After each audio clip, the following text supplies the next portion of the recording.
Welcome. The show you're about to listen to is part of the Hopped Up Network's growing family of craft beer podcasts in the U.S. and Canada. Find this show and others like it at hoppedupnetwork.com, the spot for informative and entertaining craft beer podcasts.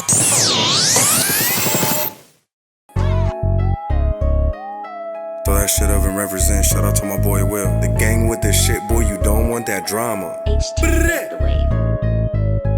47 deep, bitch, we in the parking lot. I've been through some things I don't talk about. I'm just getting money, I don't talk a lot. Pulling up with all the hoes, what you talking about? 47 deep.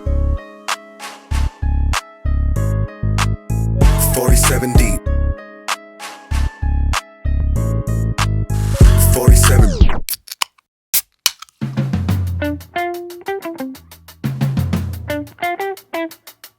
Want a beer? Hook it up! Hey, hook me up! Beer? You know, Cliff, we like to party. I mean, we party all the time, right, Josh? Yeah, we party hard. Really? I got some beers. Let's drink them, huh? Have you been drinking? No. Are you drunk?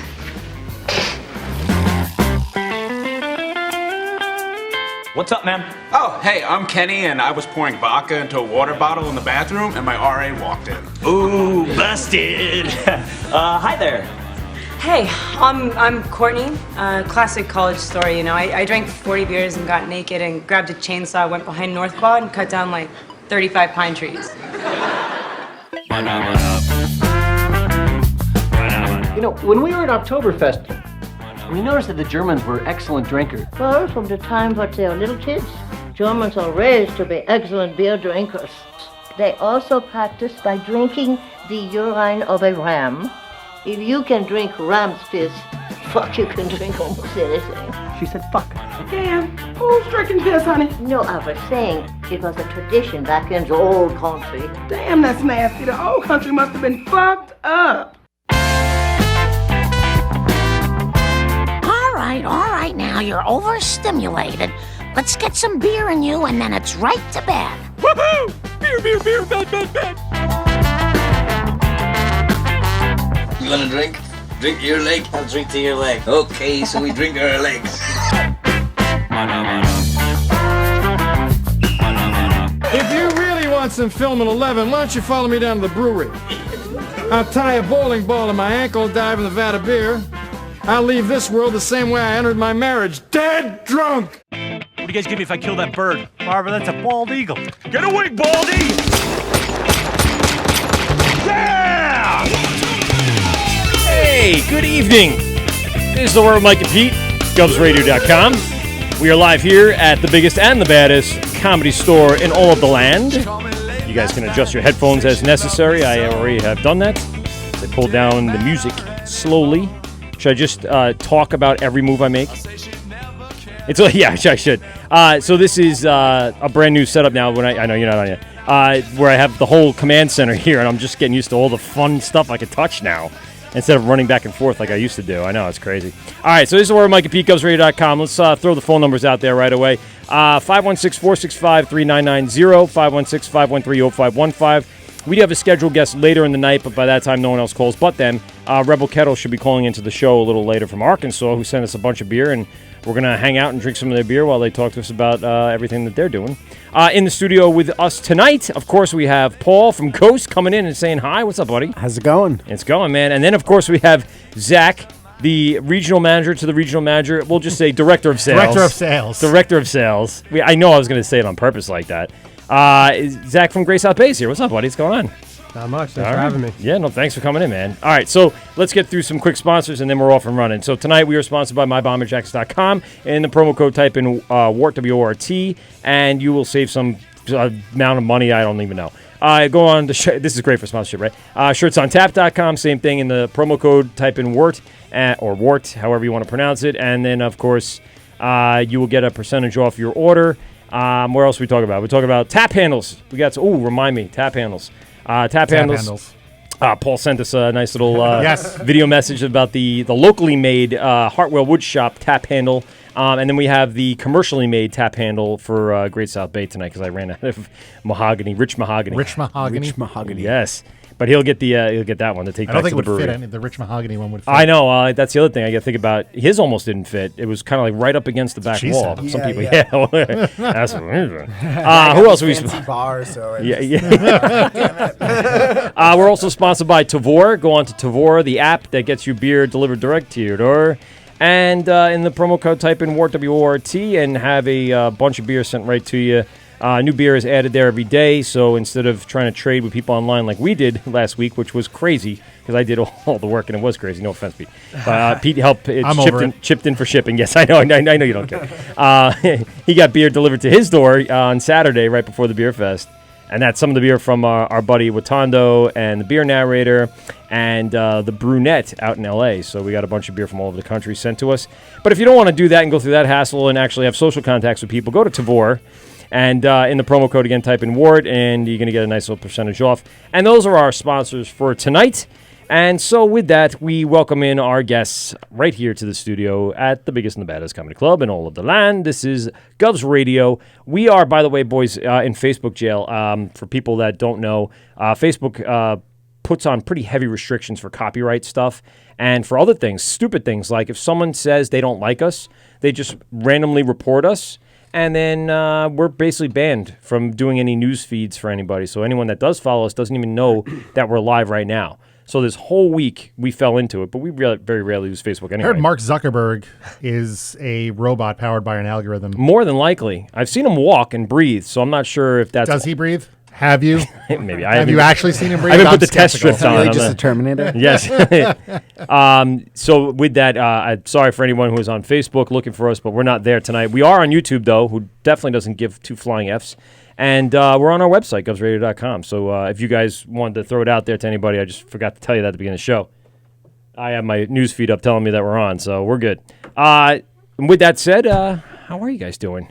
No complaints. All right, we've actually hung out with both of you already, but there's so much to go over now in the next few hours, let's say. Let's start with the first-time guest here, Zach in the studio. He came on the Heckscher State Park show and dropped a shit ton of knowledge. I don't know if you watched the video at all, but apparently someone kicked out the video plug, so I had to freeze frame like a 10-minute section. Yeah. You're talking, and it's just a freeze frame of all of us like this. And then it goes back to normal. Oh, nice. Because someone kicked out the video link at one point. But I think that was in like the third or fourth hour of the show. So not too many people have kind of commented in and said, "Oh, hey, the video froze." I'm like, no, that's us. You did you? Yes. Somebody kicked something over at a beer fest? Right, yes. Get out of here. Shocking. It happened at this past beer fest, too. Someone kicked it right over. Even though I put bright fluorescent red tape on the floor over the connections, someone kicked it, of course. Probably but we spoke to you, and I believe it was Mike from Blue Point, some heavy hitters here on Long Island.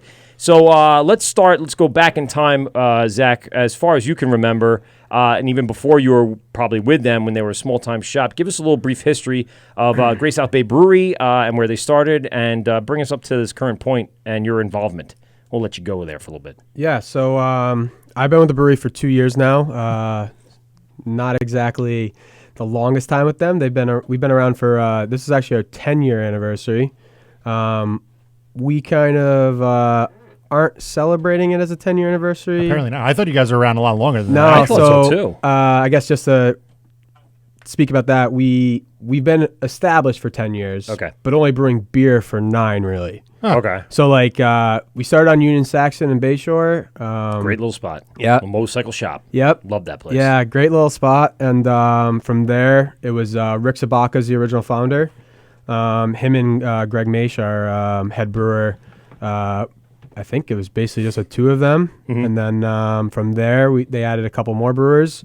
And then that space got a little tight, from what I understand. Well, I remember when I went there the first time, when you walked in, I think one of either the milling station was literally in the tasting room. They had either I think it was the tank, and then the milling station was right there. So they didn't have much room to work with to begin with. Yeah. And they got popular very, very, very quickly. Yeah, yeah. So that was awesome to see, of course. Yeah, absolutely. So started off making blood orange pale ale, stuff like that. Yeah. That really took off. That's still one of our staples. But from there, we moved to Drexel Drive. Okay. 25 Drexel Drive in Bayshore. A little bit bigger of a space, I would say. A little bit. Just, a little bit Just a bigger. little. About 42,000 square foot building now. So when we moved there, Rick was kind of just renting space, I guess, so a tenant of sorts. And then as time went on, the brewery, started picking up, and now we are actually owned with Rick by the Davis family out of Islip. They own the building and they own part of the brewery. They are absolutely amazing. Now, they come from breweries, or they come no, from breweries? so they come from the aerospace nuts and bolts fasteners. Yeah, so 25 Drexel Drive, our building now, for those I guess listening, it's by Old Entenmann's. Yes. North of Southern, 42 North, right off the road there. But so they really come from a distribution background. They had, I guess, contracts for nuts and bolts fasteners, and if they hear this, they're gonna be like, "We did so much more." We sent a ship to the moon. Yeah, which I'm sure they did. Yes. My brother-in-law works for an aerospace company that sells fasteners. Okay, so they were called UFC actually. Okay. Probably I think I've heard. Yeah. Probably before anything related UFC to was fighting. trademarks. But yeah, so they own the building. They did that again, a distribution background, and then they saw what the brewery was doing when Rick and Greg were there doing their thing, and they were like, "Man, looks like they're heading in the right direction. Why don't we invest, half the brewery or buy half the brewery?" And I mean, we had if you walk into the brewery, you'll see a picture of a 42,000 foot building with 4 tanks in it. It's kind of awkward to look at. A lot of growing room. Yeah, a lot of space. And then you walk into our brewery now, and you'll see 24 tanks. So how much capacity do you guys have now? We have, honestly, off the top of my head, I think Paul actually can answer this question better probably. It's a lot. It's enough. It's enough. I think your capacity now at max is like something like 2,400 barrels a month. Wow. Yeah. Like enough with the latest expansion. Yeah. So we just actually, so in the last year we've doubled in size. Wow. We had 12 tanks last year, a two tank brew house, or I guess what's the correct terminology? Like a 2-vessel brew house. Yeah, 2-vessel brew house. We just finished completion on the expansion where now we have a 4-vessel brew house, so we can complete 4 beers a day, basically. Okay. Yeah, so in like 16 hours. It's not. Yeah, so like, whoa. Yeah, so last year we had the 2-vessel 12 tanks. This year now we have 4-vessel 24 tanks. That's an enormous leap from and over, was it 4 years, 5 years to? Yeah, so we moved to that space about 5 years ago. Yeah, so that's a current huge location. leap from where you were in that small place to where you are now, doing major distribution all over the country, I would imagine. Yeah, so we're still heavily focused on Long Island, the city. We just recently expanded to New Jersey. We're working on a couple other states. And as we'll discuss further, there's a lot of competition. So we actually had a larger footprint probably 4 years ago than what we have now. At Drexel? Yeah, in terms of like distribution. Okay. We were in more locations with more distributors. And at the time when we had only, I think, 4 tanks, it just wasn't enough. So, we had to scale back. We had to refocus and, kind of grow the business on Long Island. Yeah. Stronger position. We wanted to focus on the island, the city, and we're obviously, we're in one of the meccas of the beer world in terms of how many I've been breweries. saying it. Thank you very much for backing me up. Yeah, we are in one of the meccas of beer. If you think about it, I don't know how many licenses there are, but we had to grow. We had to basically scale back, refocus on what we do best on the island and the city, and then now we perceive to be heading in the right direction, and I think we are for sure. But yeah, so we'll be looking to expand, but we definitely have the capacity, obviously. Yeah. But yeah, so space to hold the capacity. Yeah, so we've definitely from 4 tanks, or I guess from a garage to 24 tanks and a 4-vessel brew house. But if everything goes according to plan, and with beers that we brew not only for ourselves but other breweries that we can, we do contract brew, but we could be in terms of craft breweries. Yeah. And I say that term because not Bud Light. Not the ABs of the world, like they don't count in that category. Right. We would be technically a top 150 producer in the country. Wow. If we do everything, you hit all your marks with all the expansion we have. Yeah, we could be one of those breweries. Now, is there a path already laid out by other breweries that are going to basically show you that direction, show you that path, and basically prove that it can be done in that way? Yeah, I mean, and I know of some breweries that do it like Two Roads. Two Roads, for instance, is a very big.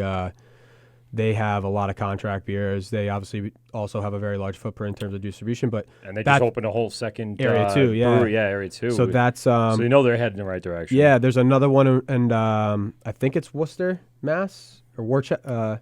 Welcome to Worcester. It's in Mass. Worcestershire. Yes. Worcester. It's in Worcester, I believe. Okay. But they have another one there. I don't know the brewery off the top of my head, but there's another location like that. Right. Obviously, you've got like the FX Mass of the world. Of course, yeah. That's another one where they brew. You know, they actually, like a lot of people don't know, they brew Lake Placid beer, like another brewery, really? very popular brewery up north. Yeah, they brew their beer. Huh. So it's definitely something that I think a lot of breweries have looked into. Of course. We are very lucky. Why wouldn't you? I mean, they also do Carton, I think, Two Roads. Yeah, they yeah, do a ton of contract. Oh, they do Lawson's. Oh, yeah, they do. That's right. They do Lawson's, you know. And you wonder why it's well distributed down here for a Vermont-based brewery. Exactly, yeah. So. But yeah, it's definitely a path that we've looked into, and you know, knock on wood, fingers crossed, it's something we perceive to be heading in the right direction. Right. And the great part is, you know, even with those contracts, a lot of people don't know that, like, our guys do the work. Our guys do the heavy lifting. Right. They're the one dry hopping everything. They're the ones doing everything. It's not like those breweries send a guy to work on that one specific beer.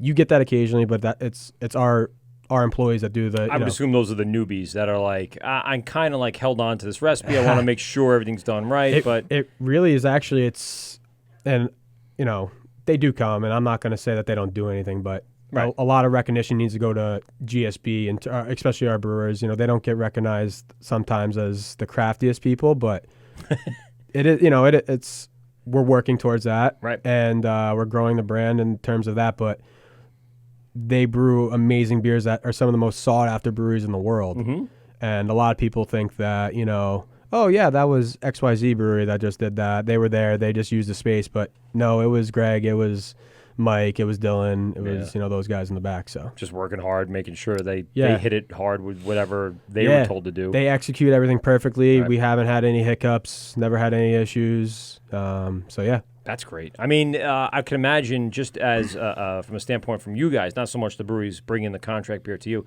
but from you guys, you don't want to have any quality control issues with your stuff for their stuff, because then it's like, no, now they're not going to come back here and do it. You want to keep that long-standing relationship, of course, and contract over and over again. I think that's what's really, I wouldn't say differentiated us from like a Two Roads, because Two Roads has, I think, like 120 barrels and 240 tanks, and I think they got 240 or something. Like, they got something ridiculous, something huge. Our biggest is a 60 barrel, honestly. But which is that you're talking, if it's a 240 barrel, you're talking 480 half barrels. Jesus Christ! In one brew. One's a lot of that's a lot of bars. Yeah, exactly. Yeah. So, and is that because of just height? I mean, I assume it's just the you warehouse can actually get them height, custom, from what I understand. I don't know about that size. Yeah. You can get them made, you know. Or why wouldn't? Well, what I'm saying is, why would you get 260s as opposed to like a single 120 or something like that? You know, it flexibility, probably. What you can, you know, put out if you different can't styles, get that, I guess, that in each one. 120 barrels out. You can always double batch. Right, exactly. Having the two half sizes allows you to do two different things. It does, getting you know, it out fresh, not having to buy it back, not having to. Oh, good point. Yeah, unless it's a really huge seller across the land. Like a Lawson's, like, you know, Lawson's does from Two Roads. That, you know, Sip of Sunshine, that's obviously a no-brainer for them. They know that distribution's there. They can go to whatever tank size is even available almost, and they know that it's going to sell. Give me the biggest and the baddest. But yeah, to talk about the quality, I think. Or like a kettle sour, they may not want to. Exactly. Yeah. Or what would they do? They did a rosé goza. Okay. I don't think that was Two Roads though. I don't think they're going to put that in the 240. But yeah, like just throwing it out there. Yeah, no, it may not sell. You're right. You might be buying back and getting. And that's stuff. a very scary thing for breweries, obviously. You know. Yeah. In this climate, you're better off underestimating. Right, and creating almost the buzz almost supply demand kind of thing over it. You know, like the market, it's in an interesting place right now because, you know, 8-10 years ago it was all about go big, go big, go big, go big. You know, expand. And you know, we were talking about Sam Calgione a while ago, and I remember visiting the brewery. I was like 6 or 7 years ago, or whatever, and they were doing their final expansion. They were like, "Oh yeah, and we're going to cap off at 550 barrels a year, whatever, 550,000 barrels a year, whatever the number was." But that was at the same token that everybody was saying more. Like Stone was breaking ground in Germany, and everybody was talking about North Carolina, and I'm sitting there like, but why is he talking about a cap when everybody's talking about more? And it took me like 3 days of sitting there thinking on my vacation, but like why? And then, like, I'm like, why, Sam? Because he sees like cutting out newspaper articles, all these new dudes, push pins, little things of yarn. But like all these what does new it all breweries are mean? coming in, they're gonna take a piece of the pie, and you know, not, you know, like, and now I don't want this like come off the wrong way, but you know, like look at where Sam is now, like you know.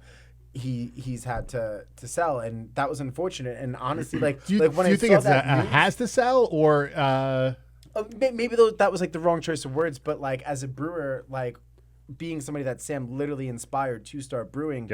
When I heard that news, for me, that was like video killed the radio star of the brewing world, where it was like the 100,000 of like me's. Even one of the biggest guys couldn't. But at least the guy that inspired all of us. Like, I was surprised to hear how far down on the list of craft breweries they were. I was like, it was like 18 or something. I was like, the fuck? But like, what the fuck? I'm like, well, because I assume like, oh, Sam Adams has got to be number one. Yeah, of course. Stone has to be up there. Yep. Like Lagunitas. Well, I found out tonight they're bought out. Yeah. Who else am I thinking about? Like Sierra Nevada. Yeah. I thought, New Belgium. Like, yeah. I'm like, all right, those are, you know, that rounds out, you know, the top 5 or something like that. I'm like, yeah. And I was like, oh, it's like and probably 18. 2 or 3 of those were in the actual top 5, and then they were 18. Right. And then speaking of the North Carolina thing, and like you said, like at the time you're like, why though? Why? Now again, that was what, 5 years ago? 5. So say that was 5 years ago. Yeah. Now look at all those breweries that are North Carolina that are pulling back. Right. Yeah. You know. And what I was getting to before, as far as like the contracting goes, is like now you have all these breweries that like, you know, had all this room, they had to pull back a little bit. You have all these smaller guys that want to do bigger canning runs but can't afford like the fermenter space or the expansions onto their breweries. So now it's kind of like one of those situations where one hand washes the other. Like the smaller breweries keep some of the bigger breweries like tanks full, and it becomes like this like symbiotic like relationship. So I was going to say, so that's where they picked up that contract concept that they can start taking in those mid-level, little lower mid-level breweries and help them out, kind of up their distribution without outlaying a shit ton of capital. Exactly. Now they don't have to like lay out all this shit ton of capital. They just have to like, you know, pay the contract fee, which, you know, they're like, oh. I could get like a $30 like can run for you don't have to pay your employees. You're paying, you know, other people. It's really you're really just paying. You're paying like a percentage per can or something like that, or per barrel. Yeah. Huh. So and obviously going back though was the quality thing. I think that's what's really helped us with contracts, at least. Yeah. You know, these highly sought after breweries, I think, have seen the quality, and like we spoke about before we got on the air, the awards we've won due to quality. We don't, you know, we're proud on the quality and the consistency. The consistency is huge. That goes a very long way. And Paul, as a brewer, can explain, you know, you can make a great, you know, Coors Light. Exactly. You know, do it again. Do it again. Do it again. Yeah. Do it again. Do it again for the last 40, Bud Light all you 50 want, years. and let's do that. But it always tastes the same. Have you ever had one that tasted different? Unless No, it's like 6 bad. years old. I don't think I've had one that even tasted bad. I mean, as bad as they taste, worse than they taste. No, it's always fresh. It always tastes the same. You've never seen an infected beer. No. You've never seen any recall. That is amazing in and of itself. Exactly. You know, so that they've perfected that art of getting an exact product can by can throughout the entire world. It's McDonald's a beer. It really is. And you're going to get the same mediocre hamburger everywhere. But I think Paul, but you know what that hamburger is going to taste like. I think it's not like Chinese food. Hey, I love Chinese food. Yeah. But the quality difference. You move and like, oh God, I got to. It's a 3-month journey. Where am I going to go? But I think Paul and our head brewer Greg, again, I think they can. That's almost like that's your goal. Obviously, selling 10 million cans is awesome, but to have on your resume, I've brewed 6 batches or 6 million batches, and they're all consistent. Yep. That takes a very long time. Not many people or not many breweries can say that. Right. At least that I know. Because they haven't been around long enough, and they don't have the equipment like that. So you kind of race to this point where that's where you kind of are looking. You're kind of done with coming up with these ridiculous styles that you're going to drop people's panties. You really want to now focus on the quality control, which you can. Speaking of that, how much corn syrup do you guys use in your beer? I don't want to talk about it. Zero. So much of the corn syrup? All of the corn syrup. Yeah. We actually have a vessel out back that just pumps it into the beer. It's hidden. Yeah. But Direct line to Iowa. even at my last job, you know, like I had to brew like a lot of staples like continuously throughout the year.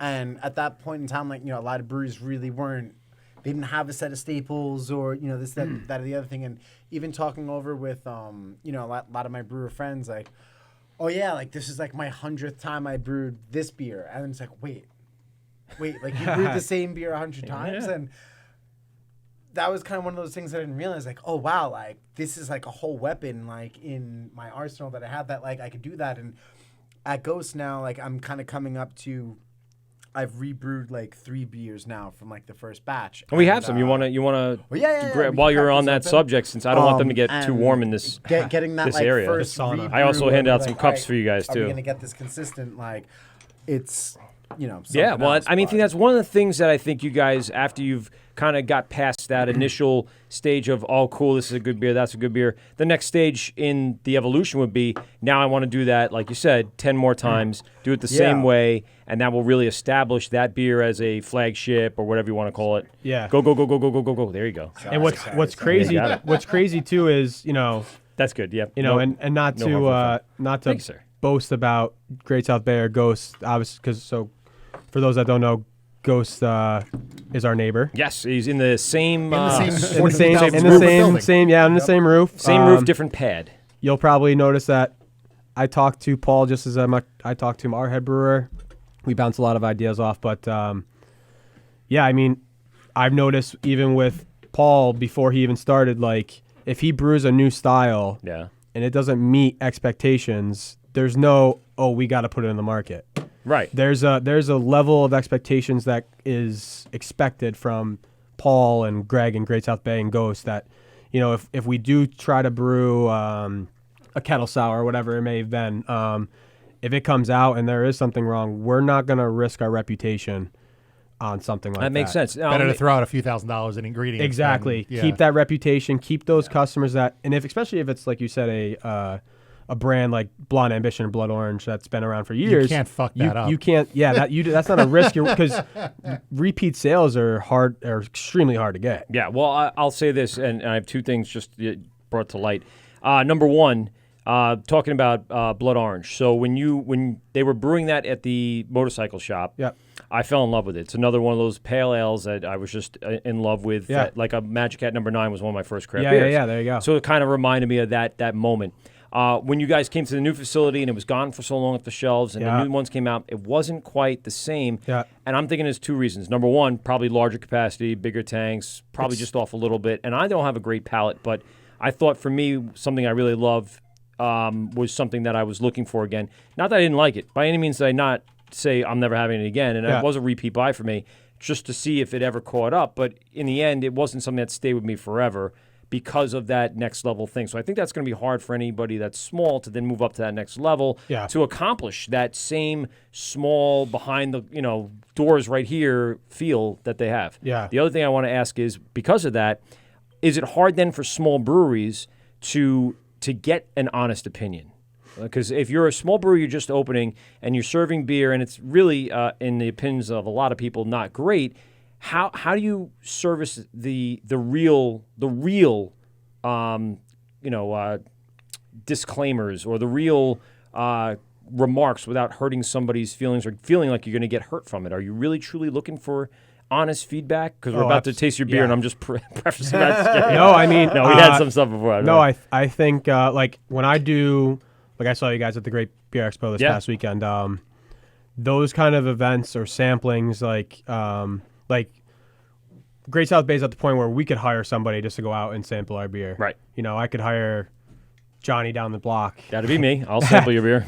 And we send him out. He goes to, Great Beer Expo or XYZ Beverage Center, and they might not know everything about the beer, which one isn't exactly best, but two, you don't want them to misrepresent it. So and I want to know if you don't like it. I want to know. Right.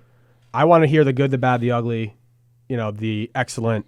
I want to hear everything because it's only going to help our brewer. Right. If you tell me, hey, I had blonde or blood. Everyone telling you it's awesome doesn't get you any better. Exactly. Right. Because especially if you're lying to me, I can't go back. I can't go back and say, hey, I think we need to tweak this a little bit. Yeah. I've been hearing a lot of remarks on this being a little too hoppy, this IPA, it's or it's not hoppy enough, or. But again, not things that if you don't. Hold on, Dennis Murphy.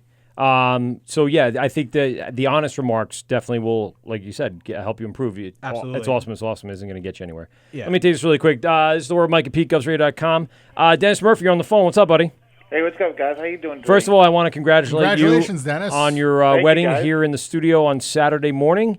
You guys enjoyed a great ceremony. Congrats. And then went out to, I believe, IHOP. And then what? I saw you in front of a big tree. Yes, we were in front of the big tree here. It was nice. Where'd you go? Where was the big tree? We went to Roosevelt Field Mall. Oh, okay. All right. Very nice. Yeah, but it was a very nice ceremony. It was beautiful, and you guys should have stopped in. Yeah, I know. Well, we were at the Great Beer Expo, Dennis. How was it? It was a great time. That's good. And like I said, thanks for Gov Radio. It was a very, very nice wedding. It was perfect. My cousin was there. Nice. The best man. It was beautiful. I liked it and everything. All right. Everything. Well, congratulations to you and Dorian. Any plans for a honeymoon? Yeah, I'll say by next year when we're going to Florida for a little bit. That's good. There you go. Get out of the state for a little bit. Enjoy yourself. Oh, yeah, of course. You deserve it, buddy. Oh, yeah, I know that. Of course. Thank you, guys. I appreciate it. I just want to give a big thanks to Govs Radio. I like Govs Radio. And the Wort with Mike and Pete. Yes. All right, Dennis. We'll talk to you later, buddy. All right, thanks, guys. Congrats. I appreciate it. All right, later. Dennis Murphy calls in every single show, every single time, and we just say hello, and we send him jerky. Yes. Nice. 2 big jerks, beef jerky, last time. But he got married here in the studio with a nice little ceremony that was live on air. So congratulations to him and Dorian, and enjoy themselves. Let me just pause you because I want to start drinking this, but I want you to hear. I want to hear about it and find out what's going on after you're down in the middle of it. Like, I got to catch up to this guy. This guy's fooling me too. So this beer is it's called the Afterlife. It's actually a Kentucky Common. So based off the last time I was here, with Sig Lucia, yes, chatting with those dudes, I really wanted to bring this one down. So there he is. There's good old Sig. Oh, nice. I wore my shirt today. So this one, it's aged on cocoa nibs and 3 different types of cherries. Ooh. I used my hop back, threw a bunch of cherries in that, and then aged on top of the cocoa nibs and cherries. I can feel the cocoa. Yep. Cherries are not popping. Yeah. Like, that didn't sound cherry popping. Yeah. That's because there's no women in here, so there's no cherries popping. wish I hadn't signed on to that. I know. That comment. There's nothing jumping out. They're not over the top. They're subtle. I didn't want it to be like cherry bomb. It's only 5.8%. So is it the style that's giving it like that smooth aftertaste? Yeah, so a Kentucky Common is kind of similar to a cream ale where it is. Yes, okay, that's right. Where it's a style that was created by distillers making a beer out of leftover whiskey ingredients. So there's high proportions of corn, oats, and rye in here. Lightly hopped. It was actually traditionally initially like a golden ale, but from aging on the cherries and the cocoa. Yeah, it's going to give that little amber caramel. it's nice. Yeah. May I have a little more, please? Yeah, the chocolate almost comes off like a little bit fudgy. No, it's not. Is someone back on? I didn't hang up on him. No. You still there? Dennis? Graz? No one's That's there. Grazian? No, he'll definitely call. He probably called before, but I didn't answer right away. I don't take phone calls right away because we're in the middle of conversation and talking about stuff, so I don't want to interrupt the flow all the time. Yeah, the cherries I wanted more to just kind of like bring in like a pop of like acidity and like freshness. And it does, I didn't absolutely. want it to become medicinal, and I feel like it almost has like a cherry Coke kind of like aftertaste, like that, kind of like lingers between that. I wasn't and the thinking rye that, but a now little you got me bit, thinking again. Now I got to take an extra sip just to see. Yeah. Oh, you're right. Now you put in my brain. Don't say anything because then at the last minute you can just insert that and they go, oh shit, that's exactly what it was. Yeah, it's 5.8%. You know, real light. Very drinker. drinkable. I'm a big fan of Kentucky Commons, and like I said, like last time we were on, like being able to chat with like the Signature dudes and actually hear from people in Kentucky what they're doing. It was awesome because it's not really a style you can get a lot of information on up here. So hearing that from them, I'm really looking forward to like introducing a lot of that knowledge I learned from them. Like, once we get up and ripping. And, I'm glad you came in that night. Oh yeah, no, dude, that was awesome. Like I was like, well, to tell Zach, so what timing? we had Paul in a bizarre twist. We get a phone call like 2 days before, a couple days before. Someone reached out on Instagram and be like, "Hey, our brewer really wants to come on the podcast. Let us know when there's a good night." And then Mike and I, simultaneously apparently look at their profile. And it's a brewery in Kentucky. And like, I don't know if so we reached out to them. I don't think we're gonna make it down to Kentucky, to be honest. And he was fine. He was like, no problem. Yeah. He happens to have a place in Queens. Okay. And was like, oh, actually, I'm gonna be in town in Long Island City. Oh wow. I'll swing by if that's cool. Like, fuck yeah. Fuck yeah, it's cool. Crush those Pilsners. There's another podcast in Kentucky, Boy Meets Wort. Yep. Okay. And Tim told someone, hey, go reach out to the Wort podcast. And they found us and instead. He got us. Oh, okay. And then just so happens he came in and we had scheduled with Paul and we're like, swing by. I actually asked Paul, I said, is it all right? And he's like, I'll be getting some barrels from him. Exactly. Sure. I still got his card at home. He's like, there you go. I said, Paul, is it all right if he swings by? He's like, yeah, of totally stuff. cool. So we ended up getting him in, and that was a great night, man. Yeah, it was a great definitely night. a different aspect to everything from hearing from out-of-state brewers and someone super local. It's the Wort with Mike. Really Oh, sure was. Mike was from Wort. It's the Wort with Mike and Pete. GovsRadio.com. Who's on the phone? Yo. I got a client in the car. Did he say cocoa nibs? He did. He said cocoa nibs. I said cocoa nibs. He did say cocoa nibs. Yes, I did. So should I get chocolate? Can we make chocolate cocoa nibs? No, they already make chocolate cocoa nibs. Cocoa nibs are chocolate. Yeah. Can they make me a beer? Yeah. There's already a chocolate porter in here too, Graz. Ooh, it's right up your alley. All right, so we made it already. It's in cans and ready to go. Yeah, it's in cans and it's already distributed. There's like half a case of it right here. Can I come in and steal one before I have to go back into the sea for another job? Oh, you got more work tonight, huh? All right, yeah. Stop by on your way to Seaford. Listen. Let me tell you something. Yeah. Pete is all about class, man. I texted yesterday. Pete sends a personal Here we text go. back to me. Here's the bash about Mike the Great part. About Here the we Great go. American Beer Fest. And then you know what? I send one out to you, and I get a generic one with 5 other motherfuckers on there. Time out. Those 5 other motherfuckers are all our friends. That's Nicky Nux. It was Tom. It was Matt. It was all the guys that helped us out that day. And listen, I had to do that because you reminded me to then send that out, which I wanted to do the morning after, and I totally forgot. And when you sent it to me, I said, shit, I never sent that out. So I did that first, and then by the time I got back to our text thread, you were already bad-mouthing me with Pete. Unacceptable. We're glad you came, Graz. It was a lot of fun having you. Thanks for chipping in with the broadcasting duties. My throat and my voice is actually back tonight, so I lost it in the last 45 minutes to an hour of that day screaming over the loudness there. So I did better this year than I did last year. I all kidding aside, too much to drink, too much to eat. That was a good time, man. It was a good time. It's always a good You time. guys put on a nice show. Steve from Hopwins. That's a good time. Who's in the studio now? All right, so next to us we have Paul. Come on, you Ghost don't know my Brewing voice, Grazie? What's up? Paul, I know it's you from Great South Bay. Who else you with? No. It's literally close. Yeah. Is that Ghost? Yes, that's Yep. Paul. Ghost guy? Paul is Ghost. Stop talking. Paul from Ghost Brewing Company. I still love and you, then Grazie. in the same facility is our friend Zach, and he is from Great South Bay. Hi, Zach. How are you? And we great. both How are brought you you? chocolate beers. Yeah. 2 different kinds of chocolate. One is cherry chocolate, And one's chocolate porter, which you'll like very much because you like chocolate. Oh, my God, I love these guys. Holy shit, I got to leave. This blows. All right, you go do your thing. Swing by on your way to pick up the next client. By the way, the Wort is running really good on YouTube right now. Is it? That's because everyone's going over there, which is classic. You're doing a good job. Why didn't you put it up on Boxcast? It is. It's up on Boxcast. It's just not going to Facebook because we're in Facebook jail. This is production chat. Nope. Yes. And Pete's already starting to zone out with his ADD.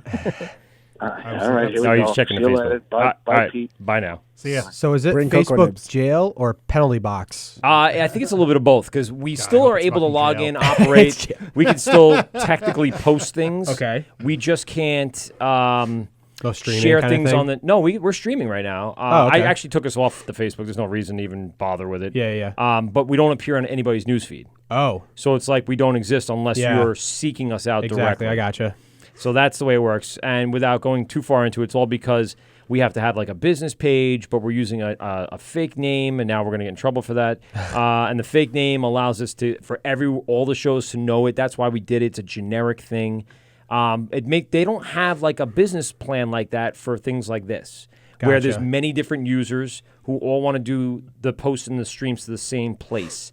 But if you go on to Instagram, it's fine. Twitter, YouTube, no one seems to give a crap. So I don't know why Facebook is being such a bitch about everything. But Because they're ruining our democracy and they want to ruin Which is everything weird else. because Facebook owns Instagram. Right. But Instagram is still it's- Wild West. You could still basically post almost nudity if you want. But There's a lot of Facebook that. will suspend you for weeks if you do anything close. Even for the brewery, I mean, for Instagram and other platforms, it is actually difficult. Yeah. Even I on mean- our end too. Yeah. Alcohol is obviously Right. It's a tough, and I think it might even be part of it. And we might be part That of it, could but every be. show drinks in the studio for the most part Absolutely. now. Everyone's cursing. If not, you're doing it wrong. Right. Everyone is not everyone, but people talking politics and bad mouthing other things. Everyone's just speaking their mind because we're a comedy place. Everything's supposed to be in lieu of being fun and having fun and whatever. So That's what this whole industry is. right. So why are Ideally. we restricting everything? Well, that's what social media is supposed to be. course. Fun. Yeah. And communicative, if that was the right word. I thought it was for spoiling our democracy. No, well, it could be. You guys want to take a quick break? You do, yes. Okay, let's take a quick break. This is The Word with Mike and Pete. We're going to reset, and we'll come back with some more fun and exciting things. And we're gonna relocate the Great South Bay beer to a more convenient spot. I was thinking that, That's too, why I because no wanna one take a can break. get the beer fast enough for it to make sense. So let me just set this up really quick, because now I got too many things to worry about. That's what we're gonna put Dead into air. Dead air. Well, you could always talk. You're a co-host. So Well, say it something. sounded like you were gonna give it a little outro. I was. and Well, I got to tag it at the now end. You're just fucking playing with the computer. Now I'm just going Playing solitaire. with the mouse. I'm just playing solitaire. All right, this is where Mike and Pete, GhostRadio.com. We'll be right back after this. Ghost Radio. This is The Wort on Govs Radio. This is Ghost Radio, and you're getting drunk with Mike and Pete on The Wort. This is The Word with Mike and Pete, GhostRadio.com. That music was just kicking in. Sorry, I had to ditch that. We're live here in the studio at Gov's Comedy Club in Levittown, New York. Our phone number, 516-465-3990, 516-513-0515. We're hanging with Paulie from Ghost and Zach from Great South Bay. And More beer. We're having more beer, indeed. I'm getting Lovely. a little... Lovely. Is that from that? It is from that. Let me make sure that doesn't happen too much.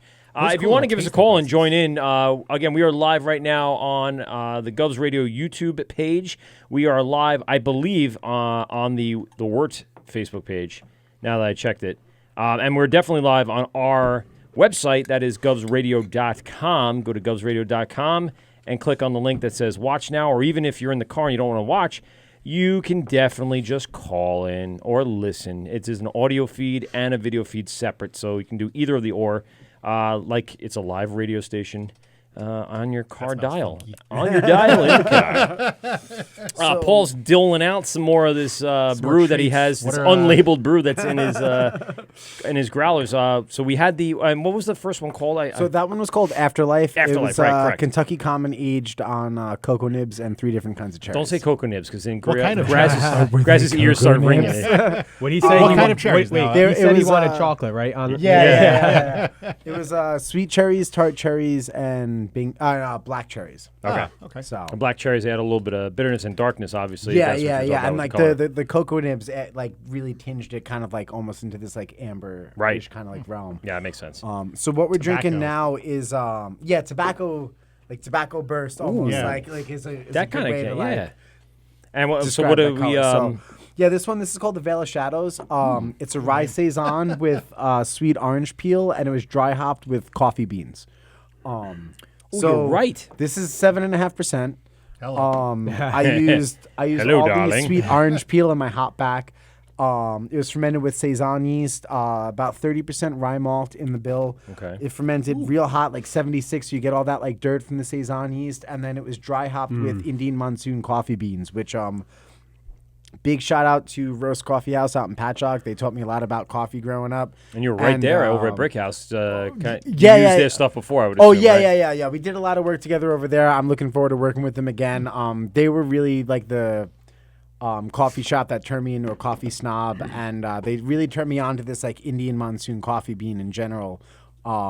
It just is it a very unique bean? Is that why it's like the exact story? Like I think like the beans got like washed up during like some monsoon, and they like sat it was like a whole thing, but then like it's a war story. But it became a sought after bean, and like they ended up like continuously doing it, and it was kind of it's one of those like more like full bodied coffee beans where it's not too aggressive. You get that full roast and like kind of chocolate like quintessential coffee flavor, right? But it's not like as like full bodied as like some like the Mexican or like Brazilian coffees. So have you had this like in an actual cup of coffee? Oh yeah. Is that how you got onto it? It's my favorite bean to drink like just as a cup of coffee, but it's also like my favorite coffee to brew with. Oh, nice.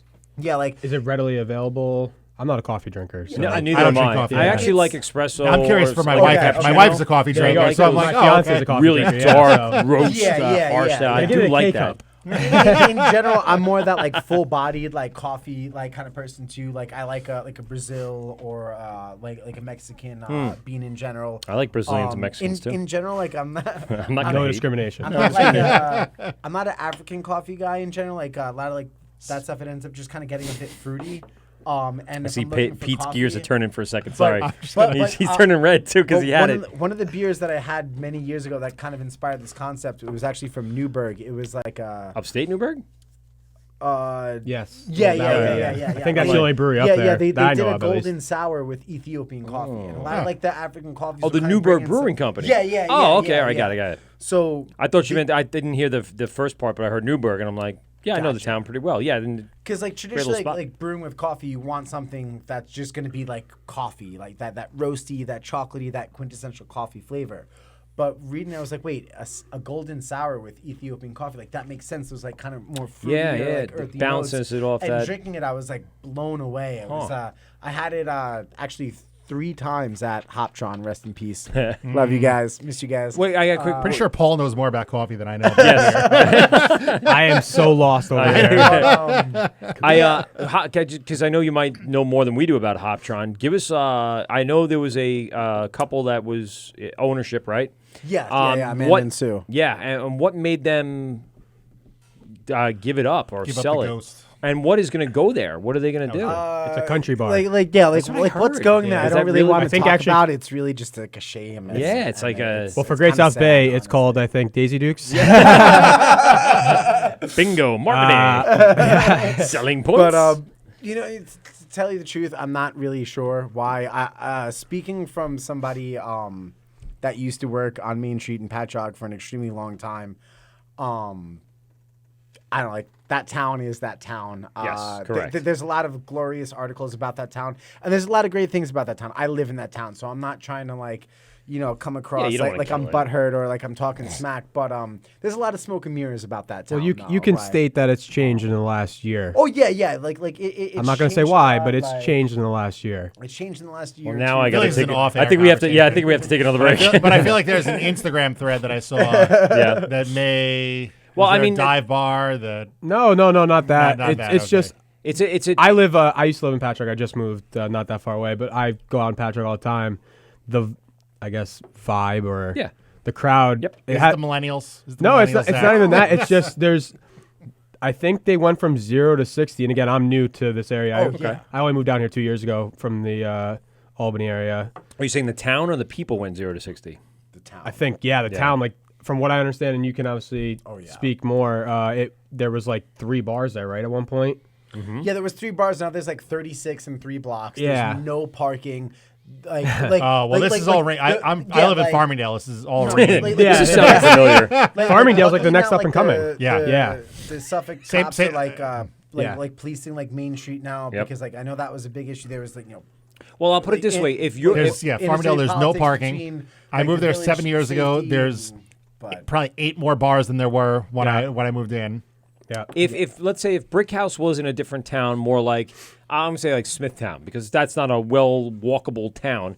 Do you think it would have been easier than having like PSAs standing out front of the Brick House, like checking IDs and having people come in? Would have been a different vibe at Brick House not like before this all happened? Because you were there when it transitioned, I would imagine, right? Yeah, but I mean, like, we were always checking IDs. We were, no, of course, but I mean, you didn't have the big 7-foot guy out front checking IDs. Well, like honestly, like the upsetting thing is like a lot of like what built up Patchogue was built up on artists' backs, like correct between the musicians and the artists, the theater, in town. Even the art space building that popped up, like it was something like a third of your income had to be proven that like it was coming in from some form of art. Right. And like that was amazing. But then all of a sudden it just ended up turning into this shit show where bars were approved left and right. It didn't matter. Like and they would flat out say, I don't care if you're a pizza place applying next to a pizza place that like was here totally for 20 cool. years. Yeah. Like may the best Anything man win. goes. Yeah, and like there was no like shitty, brand loyalty, so to speak. And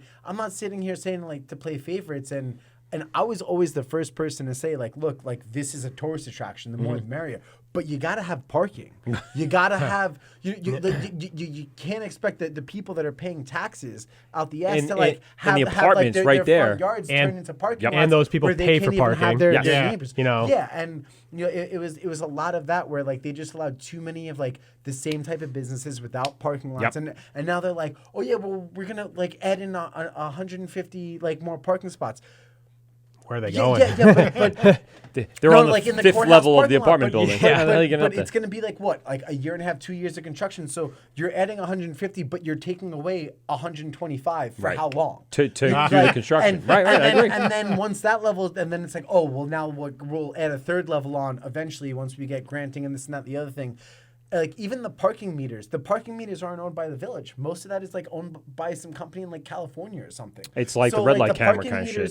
The village is only getting something like 20 or 25% of. So like they're paying like all like speaking from somebody that had stupid amounts of tickets in that village, like.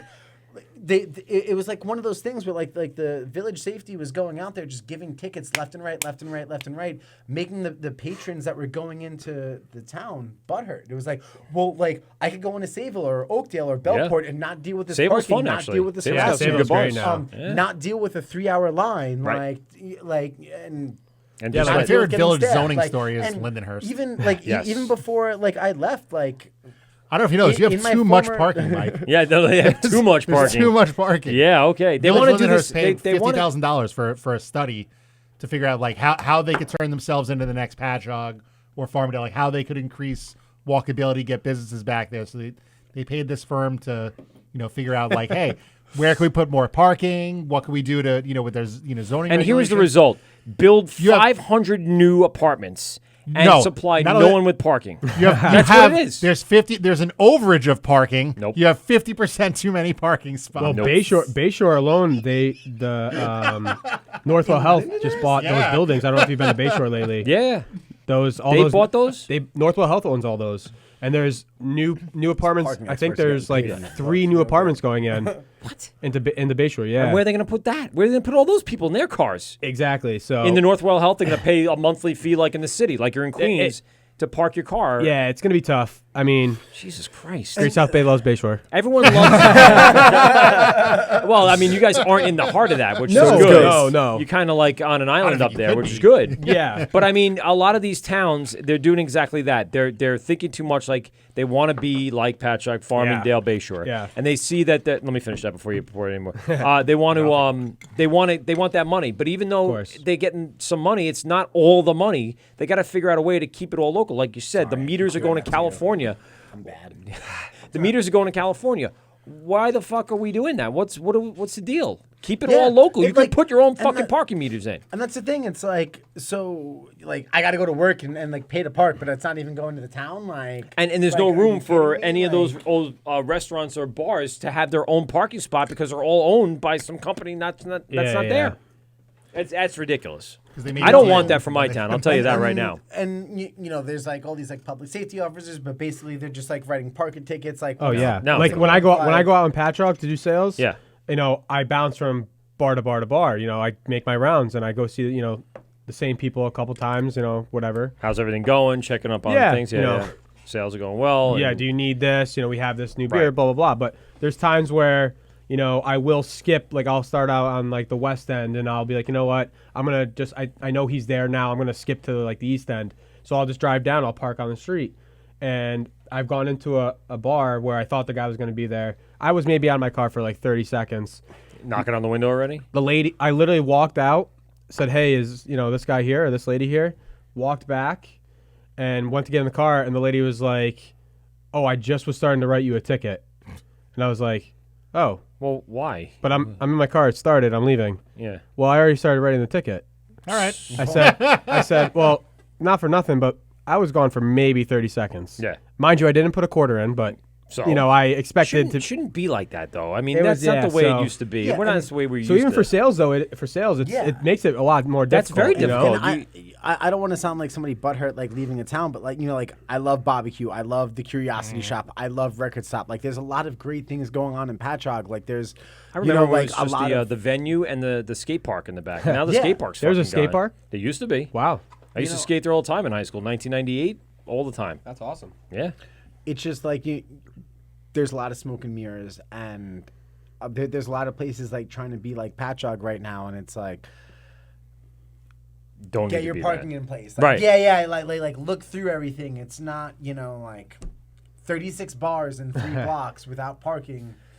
And It's not going to help. It's yeah. It's I going mean, to like, just. like look at all the crime reports that Yeah. and then Well, that's let's what I was put it getting this way: to again. drunk It's like fights, the fact that, stabbings, like, stuff like that. Yeah.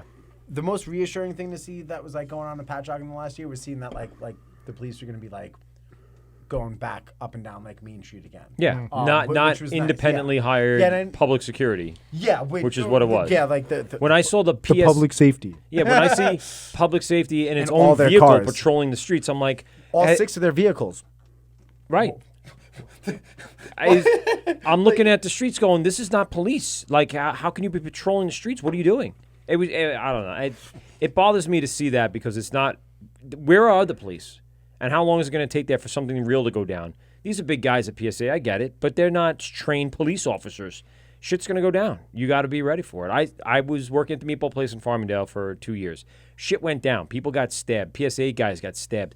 Police And came PSA in. After. guys like no like They know their shit. I'm not they're downplaying it. licensed, That's who like, we you use know, them at the brewery. Yeah, They're great guys. Yeah, absolutely. But there still should be some sort of police presence because it looks like the town's just going, oh, fuck it. They're let not them actually handle it. law enforcement. Right. And not to correct. Unfortunately. No, but it's not. But they know that too. I've Of talked. course. I've spoken with them No, before. they'll be the first guys to tell you. Yeah, no, I can't Yeah. arrest They know anybody. that- I can. They know, like, they're the first guys to call the cops. They break know? things up, but they Exactly. can't detain, they can't No. hold, and they can be a witness, and that's about it. So it's Yeah. tough. You got to have that real presence in order to keep order in town and to keep even so the businesses from not just bouncing out because that's too much for some of these guys to handle. It's too much of the nonsense sometimes. The town turned into more like a get drunk and fight town. Yeah, and like Which is even what to a certain Farmingdale degree has from, become from too. the business standpoint too. Like when the businesses already are employing their own security guards, and then they have to have another bunch of security guards on. Like, at one So point, it comes like, with a does- financial burden does, too. Like the village now like take responsibility, like because there was a lot of blaming like on the businesses and.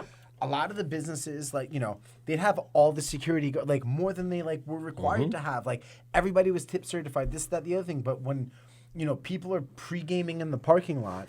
Yeah. No, but, like No, you're right. even, like, the last 2 years. But like, you have the working there, apartments. like, I literally could be 10 Hopefully feet they're drinking away Great South Bay. and drinking all day in my apartment and bringing Ghost down the whole once people. yeah, and You're right. But even those apartments are like cost so much money they can only afford to go out so many Right, times. a week, yeah.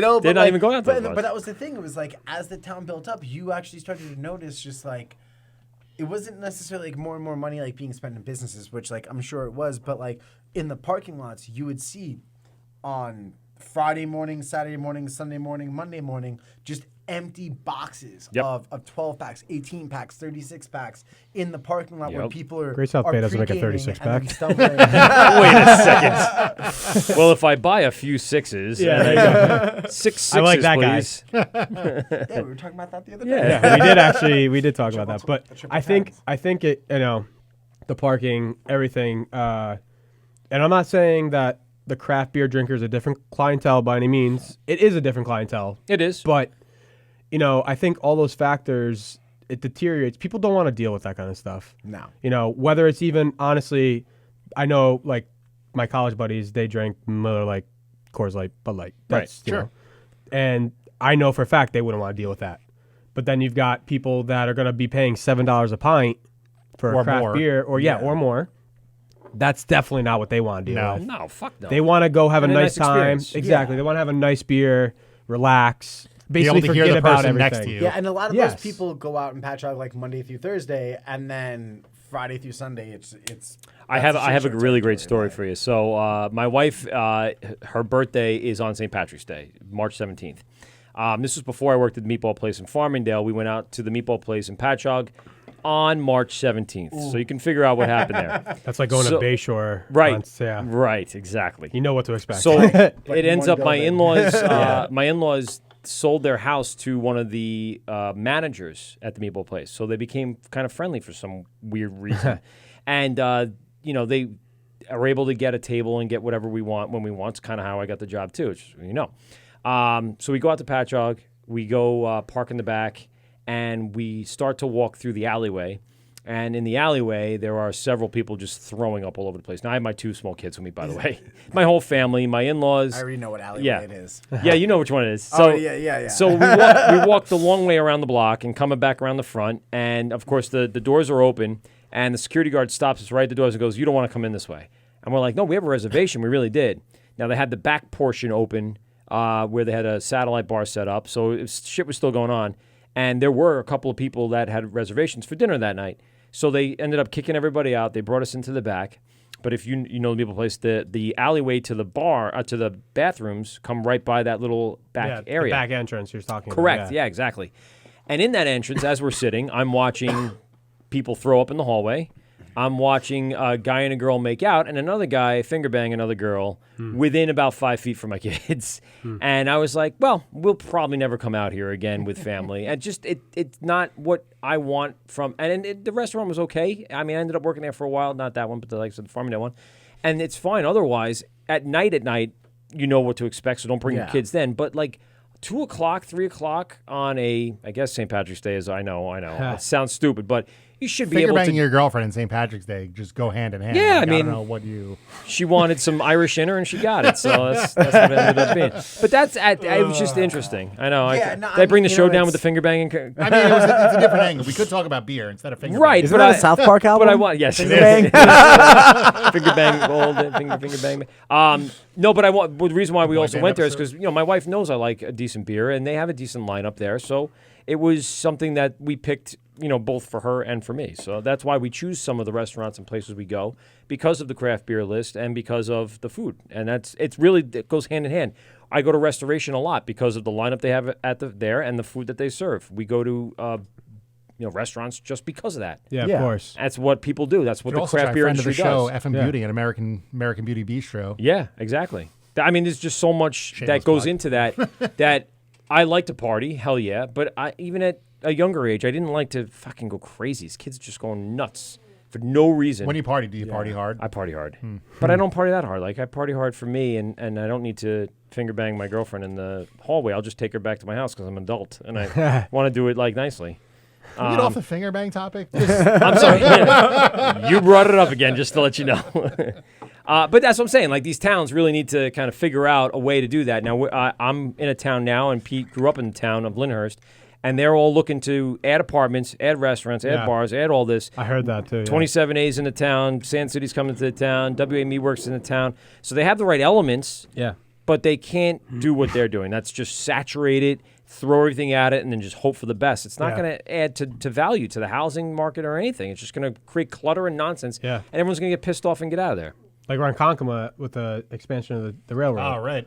One of our warehouse manager, shout out James, Great guy. He call us 516-465-3990, 516-513-0515. I didn't say date, James. I apologize. Just grabbing drinks. But there's no labels. He lives in Ronkonkoma, and he was saying that they're doing that expansion, and they put in a bunch of apartments by the train hub there, and they're expecting, businesses and businesses and businesses, and even he was like, it's great, it's awesome. Like, his property value has gone up. Right. But he goes, parking, who's coming into town now to go there on the train?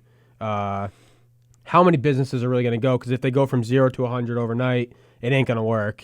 He was saying, if there's a plan, he's all for it. But if it just goes, like you said, you just throw, shit against the wall. Apartments, restaurants, bars, make it happen. Yeah. It'll work itself out. Yeah. It usually doesn't. It usually ends up being a shit show. So he's, he lives in Ronkonkoma. He likes the area, but he was saying, again, if they just expect it to happen overnight and say it does, he's like, it ain't going to work. Right. It's not going to, there's just going to be complaints on complaints on complaints. And then what's going to happen is businesses are going to close, and it's just going to be heavier recycle almost. Right. A lot of the older people in the town won't want to be there. They'll move out. They'll find apartments other places in quieter neighborhoods. Yep. You'll fill the town more with multifamilies living in one house, and you'll drive down the housing market in the end. It might spike at one point because of the amount of restaurants and whatever. Yeah. But at one point, that's going to reach ahead and just drop considerably. I see it. I can see it for Patchogue. Give it 10, 15 years, and it's going to be back to where it was back in the 80s and 90s. And that's the biggest thing. Like, that was, like, my biggest fear, like, just watching this all go down. It's like, do you guys hear yourselves? It's like, so, like you're gonna... You okayed all these new businesses before the parking garage. By the time you get the parking garage, these businesses, like, are may not be here because, like, they wouldn't have been able to sustain themselves. And then, just like the parking garage that they had prior, it's going to come down because it wasn't being used and it was just taking up space. Where is this said parking garage going, by the way? Behind the courthouse. Behind the courthouse. Like you know the courthouse parking lot? Yeah. Oh, okay. That giant spot that's like 125 spots. Yeah. You're going to like close on the that west off. end. Yeah. Yeah, okay. Like I know. right across from like the bargain village or whatever, like the marine. Oh, yeah, store. like yeah. So it's right really where like they moved that library. Like, yes, so correct. that 125 spots or 100 spots, whatever it is, they're going to close that off, build 2 floors. Mm-hmm. That will add 150 spots, and then I think eventually they'll add a 3rd floor that'll add another 100. But then people still have to walk quite a ways if they want to get... Yeah, that's not exactly that close, No, actually. it's not centralized at all. At the end of the day, I think most of the businesses are just like, give me a garage, I don't care like where it is. But at the same token, it's like, but if you're going to close down 125 spots for... It's going to be at least 2 years. I think that's a pretty safe guesstimate. To gain 150, it's like, well, now who's paying for that? The businesses and where are they going? Paying for that. Where are those cars going? Where are those 150s all going? These businesses that you just like brought into the town. You're going to cross over a summer season where they're going to need every spot they can get. And that's the thing. Even like not Live nothing. after Even 5? The locals, if it's raining, they're not walking still. You know what I'm saying? No, they're not. And that's the whole thing. Because I know people that live. I don't know the name, but you know where James Joyce is in town there? Yeah, South Ocean. South Ocean. You take South Ocean all the way. There's people that I know that park for Alive After 5 already that are all the way down in that marina. Yeah. So they're walking in for like a half an hour. Yeah. To get in there. So if you close that's that ridiculous. parking, that's there you go. That's like you said, 100 or 20 year spots. That's a lot. And like I said, at a certain point, like I just feel like they kind of like shot themselves in the foot a little bit. It's like less is more. And I'm not. Yeah, I was always the first person to say like, yeah, all these new businesses like we're a tourist attraction.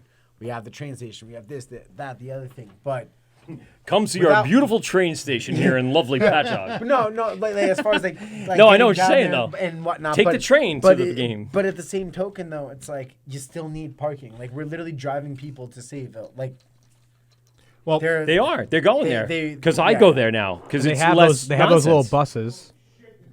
you gotta flip that mic on there. Hi, Put the mic on? Yes, I learned a couple of things. It's Graz. What did we learn?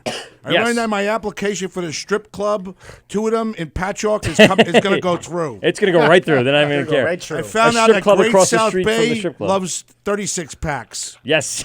And I love contemplating 36 packs. Like, so you get 36-pack service, like instead of bottle service. Yeah, you get, like, and I also know that Great South Bay loves Bayshore. Yes. Great South Bay loves Bayshore. Absolutely. Yes. And what I finally learned is that Pete and Mike at the fucking Great American Beer Festival were finger banging each other in the bathroom. That's okay.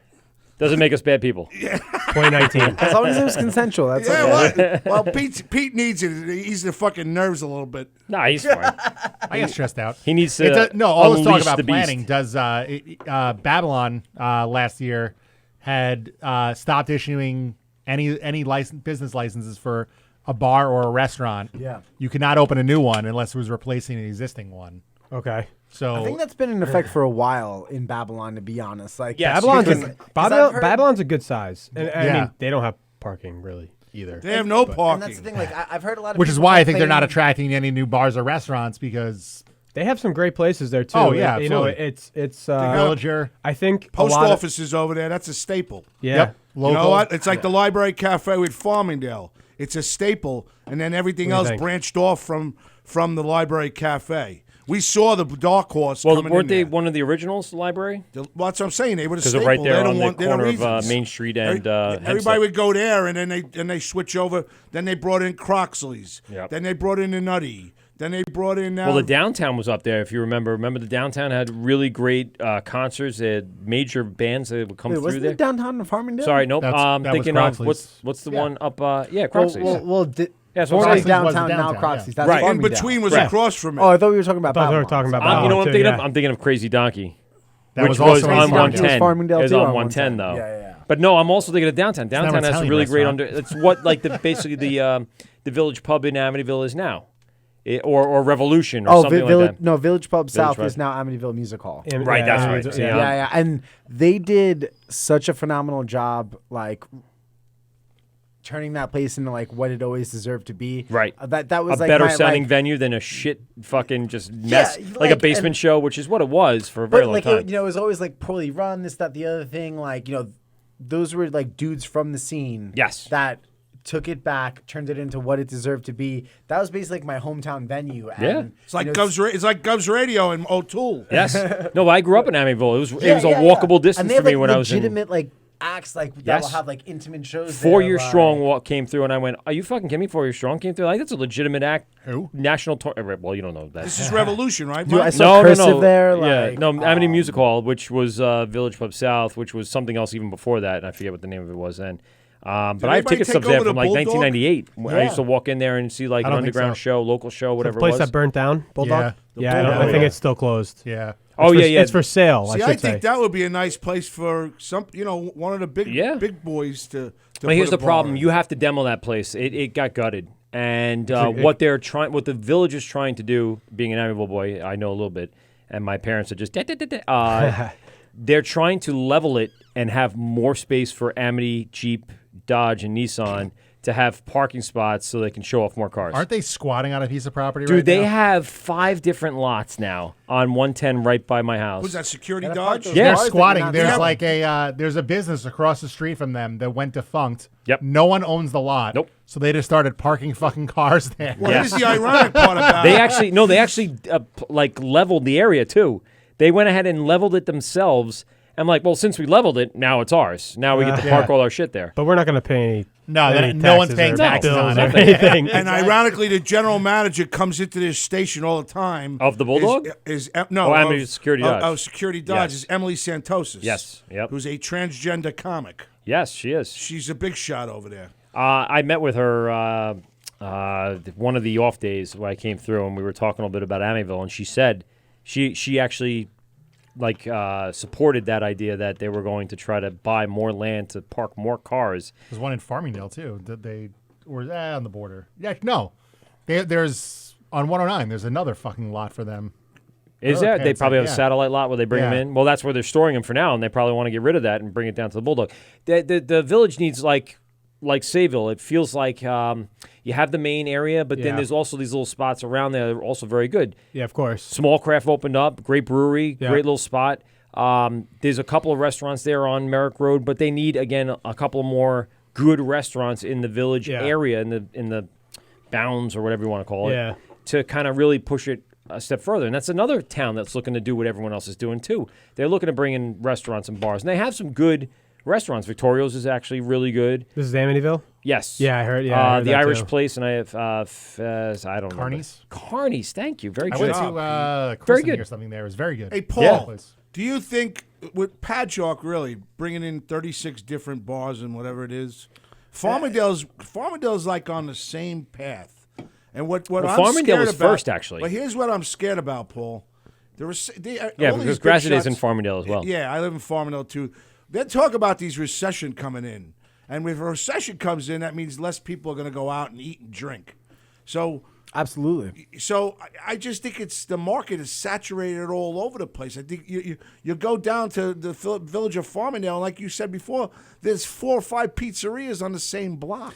Yeah, they all fucking suck too. That's the thing. Like at the end of the day, Well, no, Dan's not on the station anymore, so yeah, it's fine. You can say it. I used to work at a deli that was in a strip mall, and there was a Chinese restaurant in Farmingdale or no in Hicksville. Oh, okay, okay. Yeah, but there was a Chinese restaurant next to us, and not that I own the deli or anything, but it was in the deli's lease that we basically weren't allowed to use teriyaki sauce. We can serve anything that became anything close to because being of the Chinese food. Really? But at the end of the day, if you're a strip mall owner, you're not going to put 2 similar businesses in the same strip mall because now you're competing against yourself. Right. And that's the whole concept where it's all right, short term, all right, cool, this pizza place is going to come in and pay rent for a couple months.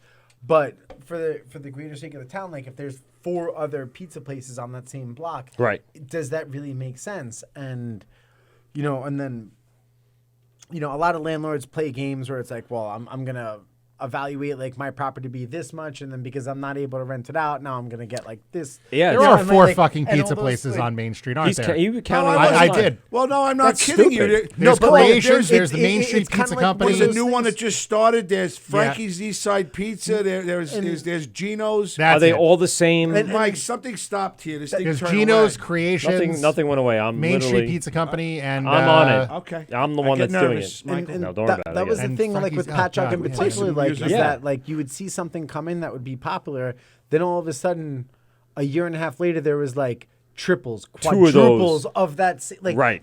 How do we? Here's a new Mexican restaurant. Oh, let's bring in 3 more Mexican restaurants. My question is, 5 nervous? ice cream shops in the same 3-block Yes, radius?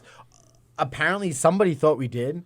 Who said we wanted that? And that's the thing. It's are you nervous, while Paul? some of those were really great businesses No, and they Paul. were cool concepts, but do we need 6 of those? Do we need that? And, How many cupcake shapes? 3 cupcake shapes. No, but How many is true? enough? Or donut shops. 4 shops selling cupcakes. Yeah. I think Farmingdale needs a donut shop, but that's another story. But that's the thing.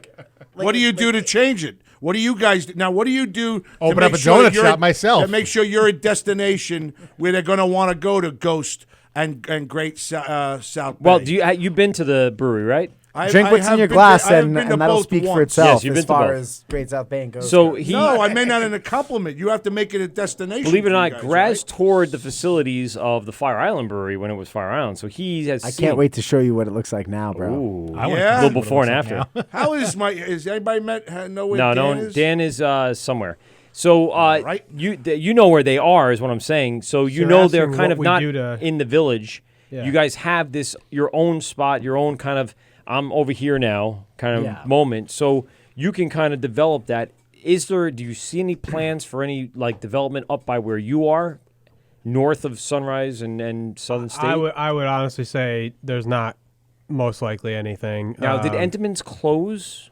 Or are they in the midst of on their way down? What was the? I think they've downsized. Downsized, I guess okay. would probably be the correct terminology. Yeah, from what I heard, I know there's trucks there. Yeah, but there's not what it used to be, obviously. I would assume the production is now a little bigger somewhere else. Exactly. And that this is just a satellite. Yeah, it's probably now instead of a manufacturing distro. It's probably they drop stuff off there and then just put it on different trucks. Yeah. Is it too much gluten? Is that the problem?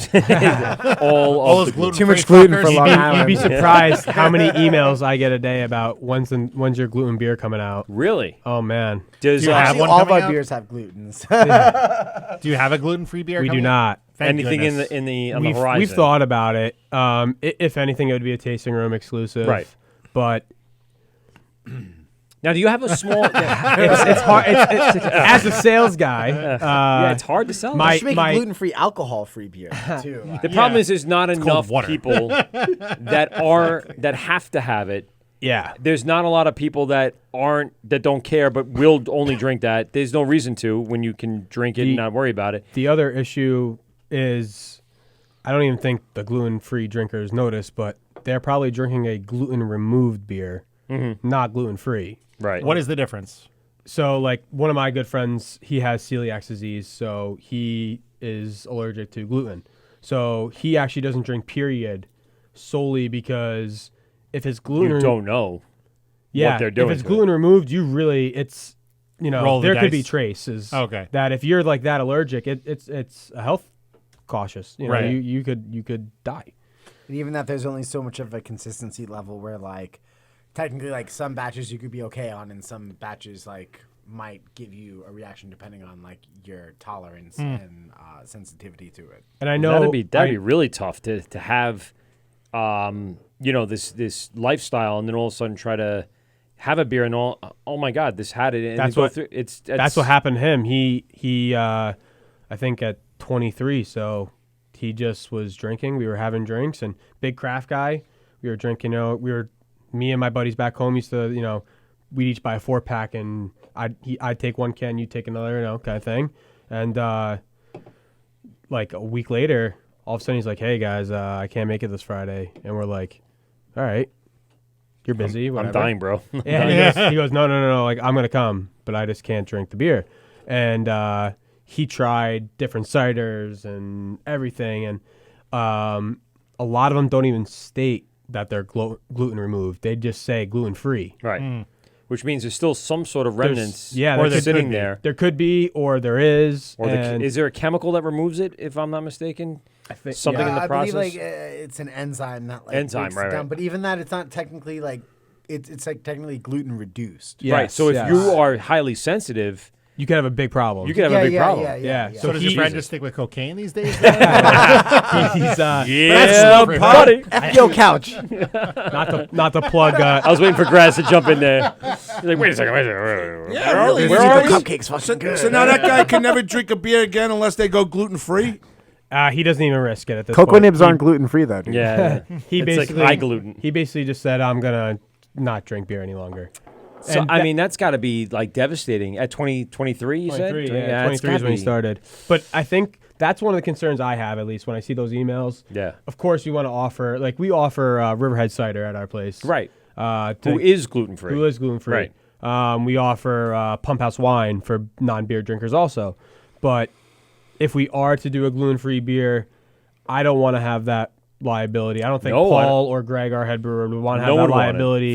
It's a lot more pressure on the system as far as and like, again, that line's got to be clean. That consistency that we spoke about earlier, that I think in terms of a removed, especially, I think you're really playing with fire almost. You don't really, The That's thing scary. is, too, is yeah, like, of course.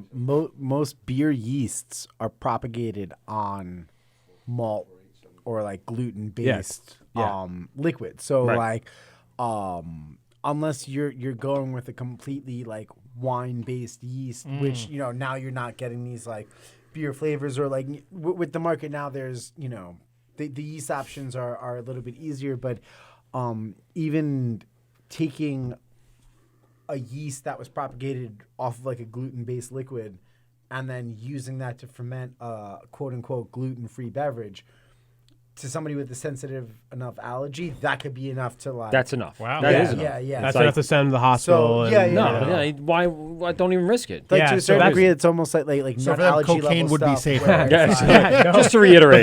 But that's why we have the gluten-free options at least at GSB, and I know he's going to have. And as you guys hold a Carry farm mead works. license, am Yes, I correct? so we have a farmhouse because of that, license. then you can bring in locally sourced, ciders and wines. Potato vodka could be another. Yeah, No, but we seriously. we actually on our back bar during the busier time during the winter, we opened the back bar just because of an influx of customers, and Sure. we actually we have candelabrum here, the rum aged Shit, we didn't pumpkin, even open but that. but that beer is aged on Long Island spirits out in Aquabog, I believe. Aquabog, correct? Yeah.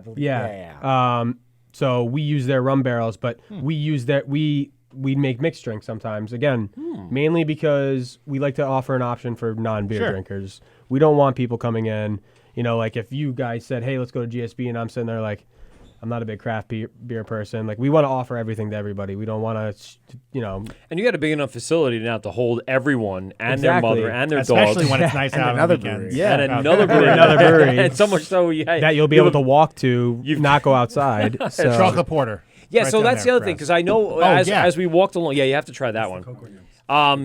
You have to, you guys have built a walkway because I remember coming in from the outside on the backside. Yeah, okay. And then from the front side, I knew that you can get through, but through the...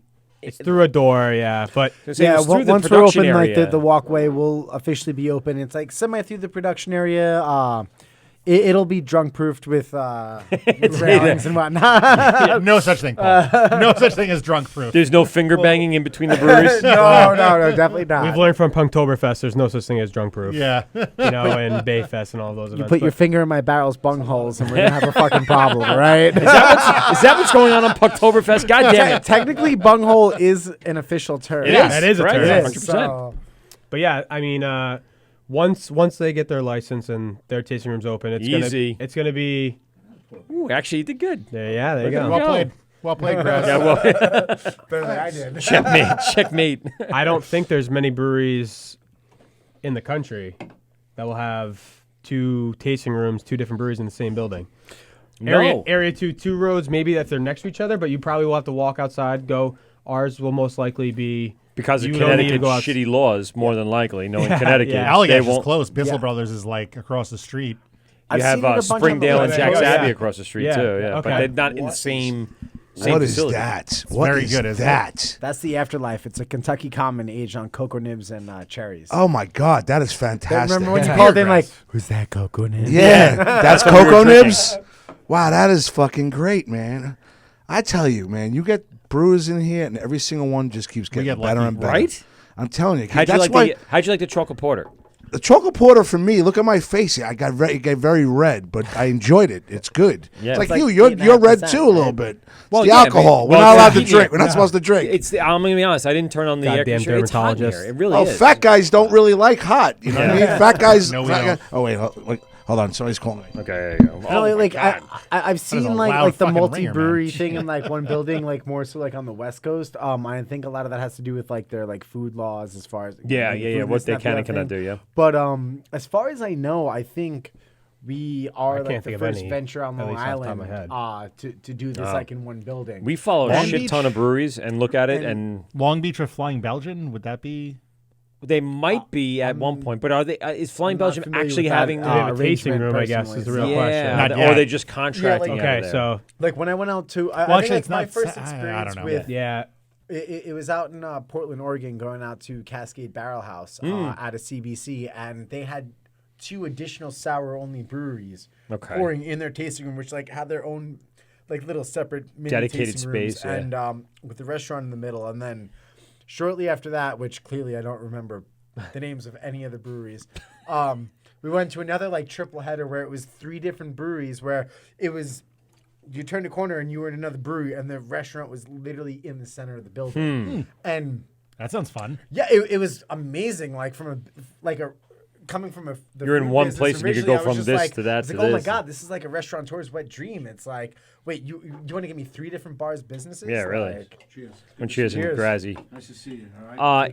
It's funny you say that because You wanna I take a had couple of this. the chocolate porters? I pass it all the time. There's a place down in West Babylon at the you can't have it. South Bay Mall. No, that's on Deer Park. It's the one that's down on In West Merrick Bab? Road in West Bab.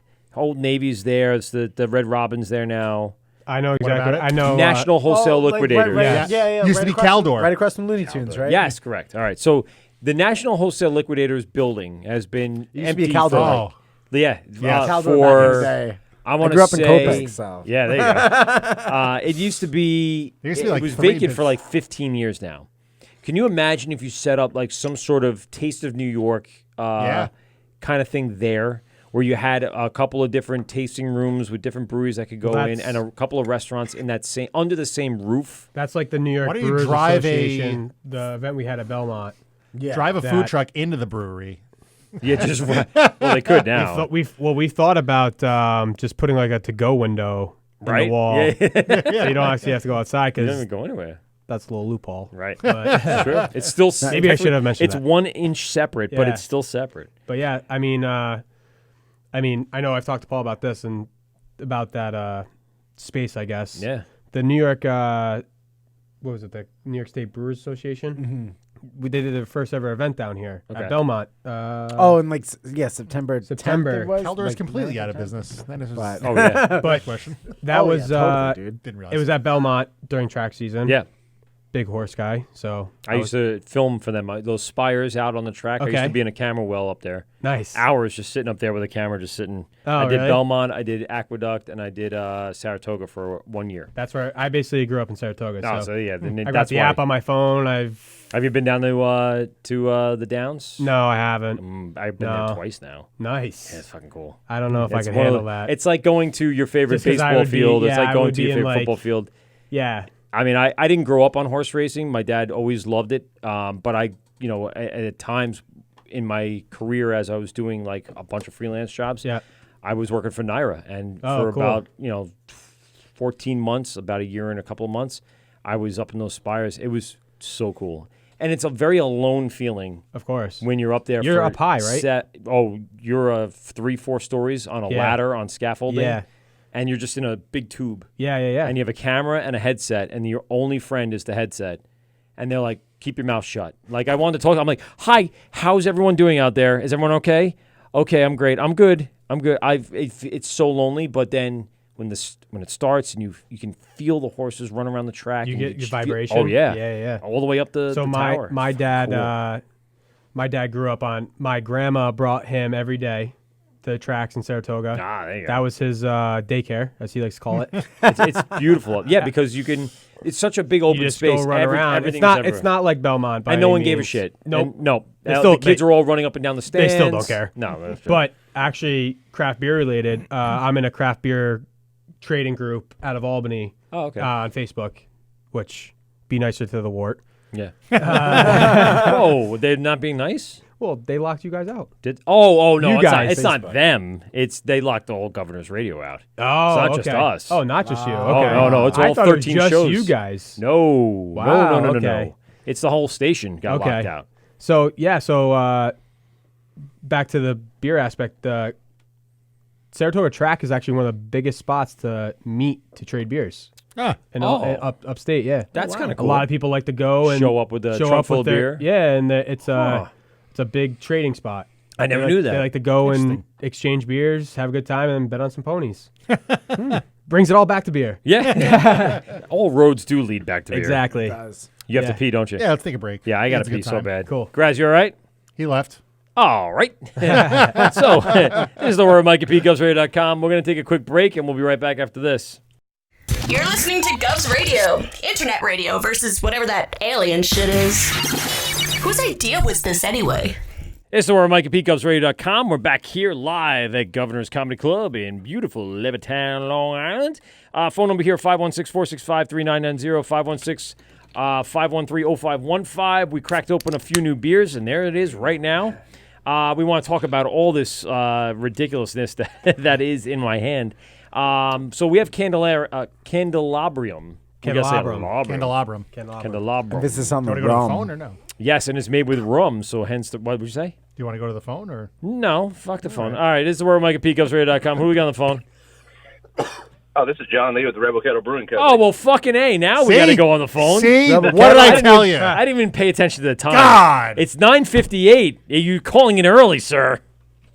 Oh, sorry. Yeah, 2 minutes early. No, it's okay. I'm just kidding with you. I'm busting your balls. How you guys doing tonight? Doing well. How are you? Thanks. But I want to first start off by thanking you for sending us a crap ton of delicious beer. We haven't had it all yet, but I told you that I cracked that crowler of the Mango Habanero IPA, and that was very, very good. And Pete just broke out the crowler of the Frantically lager. dug it out of my cooler. Yes, and it is ice fucking cold. So we're going to pass this around.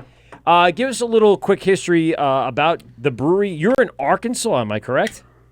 Yeah, we're in Little Rock, Arkansas. So we're a small brewery that, I started putting it together back in 2013, and then met my business partners in 2014, and we opened in March of 2016. Okay, so you've been open for about 3 years now or so, maybe. Yep. Yep. 3.5 years. Yep.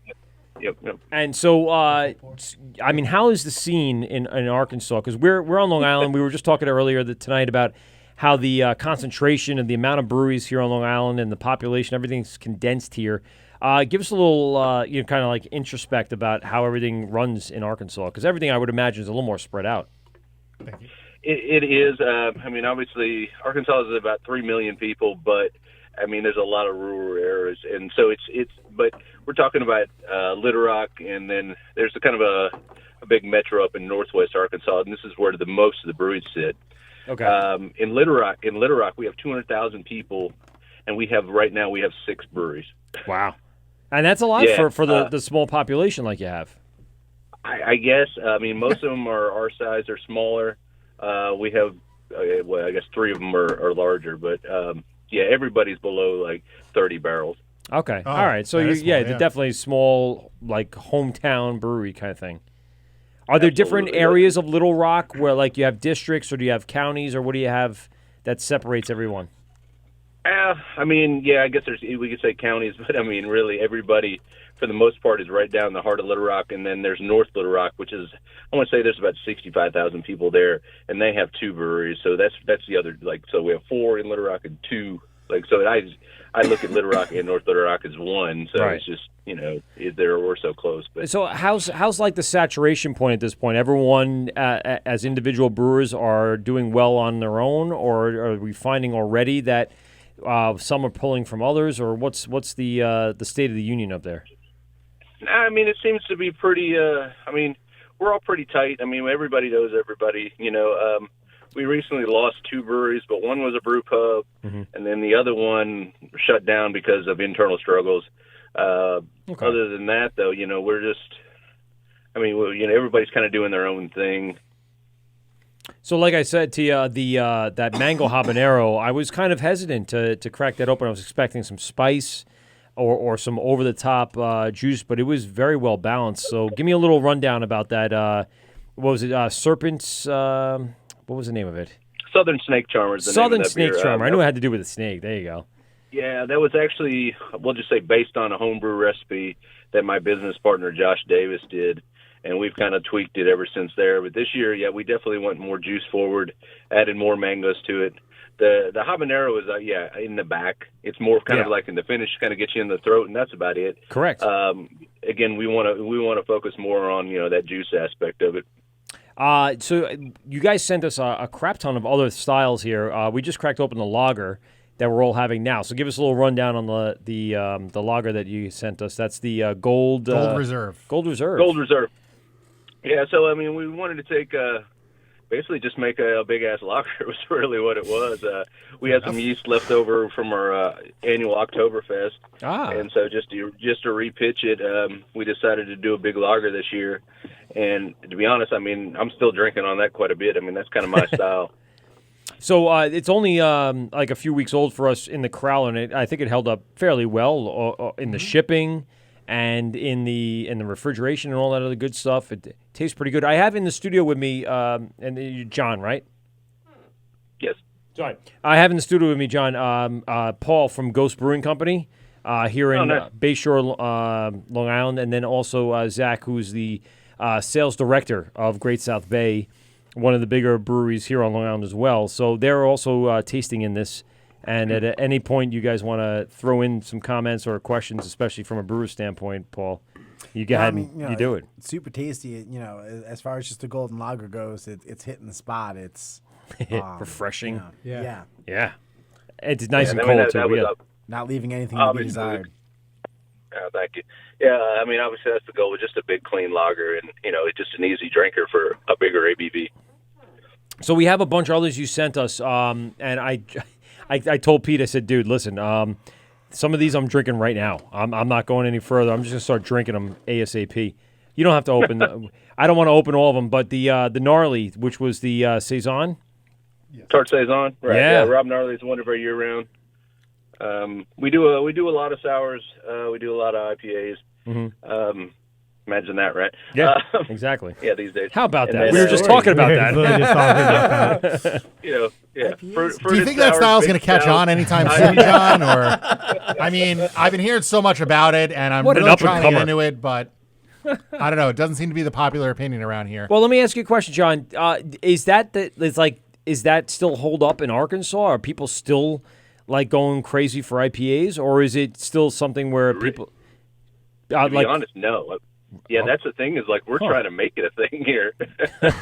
Try and get people in. It really isn't. I mean, right here. I mean, we're still like in that that Bud Light state, really, seriously. And okay. So I sent you our blonde ale simply because yes, I have. That was the flagship that I didn't want to brew. I mean, my business partner sat me down and was like, "Hey, man, we kind of need a crossover beer," and I was like, "Really?" I was like, every good brewery does. Everybody wants IPAs, He's like, "No, they don't." It was Working Glass Heroes, right? Working Glass Hero, yeah, man. Been our biggest seller since day one. I mean, I can't fight it, and I mean, he still gives me shit about it. But it's like, well, that's a really great name. I'm really jealous of that name. Honestly, like, son of a bitch, came up with a Glass really, Heroes. Like, fuck, that's awesome. I mean, that's what you guys are trying to do, right? You're trying to convert people's palates. So you got to bring them in with something they're familiar with, and then while they're there in the tasting room, say, "Oh, well, if you like that, let's try this," and kind of work them into some of the deeper, darker styles that get them more hooked into the craft beer craze, correct? You're absolutely correct. And I mean, and it seems to be working. I mean, we're also a restaurant, so 7 days a week. Oh, I didn't know that. That's awesome. We do lunch, dinner, and so that's the thing is people come for the food and then stay for the beer or vice versa. I mean, so we're doing really well with that aspect. I mean, we've literally done, we're over 200 different beers in 3.5 years. I mean, we're constant. We're constant. Every single batch is a new style, a new variant, a new something. Well, so now we have basically 5-year rounds, and then we obviously have seasonals and stuff, and then but we're always trying to work in new ideas and new beers. So, with that said, do you have a local, like, downtown area where you're competing with food and beverage sales, or are you kind of separate on your own and people are making it a destination? I mean, we are downtown, but we're kind of on the, let's just say the east side, maybe a little across the tracks, so to speak. But since we've opened in that area, we've had, a lot of growth over there. I mean, and so, where Little Rock is kind of spreading to where we are. Okay. And so it's helped out a lot. That's great. So what do you have right now? What kind of equipment are you working on? What's your brew house look like right now? Okay, we're on a 7-barrel Premier stainless system. We opened with 4 7-barrel fermenters and 2 7-barrel brights. Since then, we've taken out 3 of those 7s, and we've moved them over to a separate facility where we're producing mixed firm sour beers. And then, which we just started that this January, so we're hoping to launch that line, say, early next year is kind of what timeline on that. Okay. But, and then, so in place of those, we've got, 7 15s now, and then the 1 7. So, and then 115 bright. So that really gets you the ability to kind of experiment with styles and really come up with a couple of different, styles every few weeks, correct? Yeah, we've I guess we've about tripled in size since we've started. So but we're just out of space. I mean, we're a small what was it? We're I think that's everyone's problem, right? I mean, it's like we're just plumb out of footprints. Yeah, I mean, when we first opened, it was just going to be like a brew pub. That was going to be it, and then it kind of just blew up. And so, I mean, good problems, obviously. Yeah, it's a good 3.5 years. You're in the right time to be starting up, especially in the scene. So what kind of if I were to come into the tasting room today, what's up on the board? Do we still have some of the beers that you sent us? Obviously, you said you have your blonde up there all the time. So what else? What else do we got up there? I mean, the donut stop believing. I don't know if you got to that one. That one's gone. You did send that. Yeah, it's a 10%er though. I was trying to hold off on that. It's a 10% donut stout, and I'm like, whoa, I can't. I got to give this a special day. Please do. I mean, but the crazy thing about that beer was so that was a collaboration between a local coffee roaster and a local bakery. And maybe it was because of that. I mean, 10%, again, big, sweet stout. We put 8 dozen donuts in the mash. I mean, it was just, it was kind of a ridiculous, gimmicky thing. And we literally sold out of that beer in less than 2 weeks. Called Donut Stop Believing. Yeah, I mean, it was one of those things that, you're like, okay. I mean, we have a year-round coffee stout. Yeah. I mean, it sells fine, but it doesn't sell like that. Well, what kind of donuts went into the mash? Is it just glazed donuts? Yeah, I was gonna say. Okay, just glazed. Gotta be just glazed. Just I don't know, glazed. Hey. I mean, come on, don't do that donut injustice. All of the delicious donuts. Humble brag. Well, glazed donuts, 8 dozen of them. So, yeah, exactly. So what styles are you most excited, or what do you like the best that you guys are putting out in the last 3.5 years? What was some of your favorites? Man, I'm all over the map there. I mean, my 3 favorite things are, imagine this, IPAs, probably stouts, darker stouts, porters, and mixed farm sours. So those are probably my 3 favorite. I like a good farmhouse. Absolutely. I mean, we have a summer seasonal saison, and then we have a spring seasonal saison as well. But again, Rob Gnarly is a tart saison. That's year round. Now, what are you doing with those saisons? Are you just changing out the yeast, or are you changing the whole base? Oh yeah, I mean, those are all different. I mean, as far as the bases, but the yeast stays the same. Okay. I mean, we literally keep a blend of 3 different strains of saison yeast. Okay. And we just kind of basically feed it with our blonde ale. Since we've opened, we've only kind of replaced it once. But and it's selling, right? I mean, saisons are holding up in the middle of Little Rock, Arkansas, correct? Absolutely, yeah.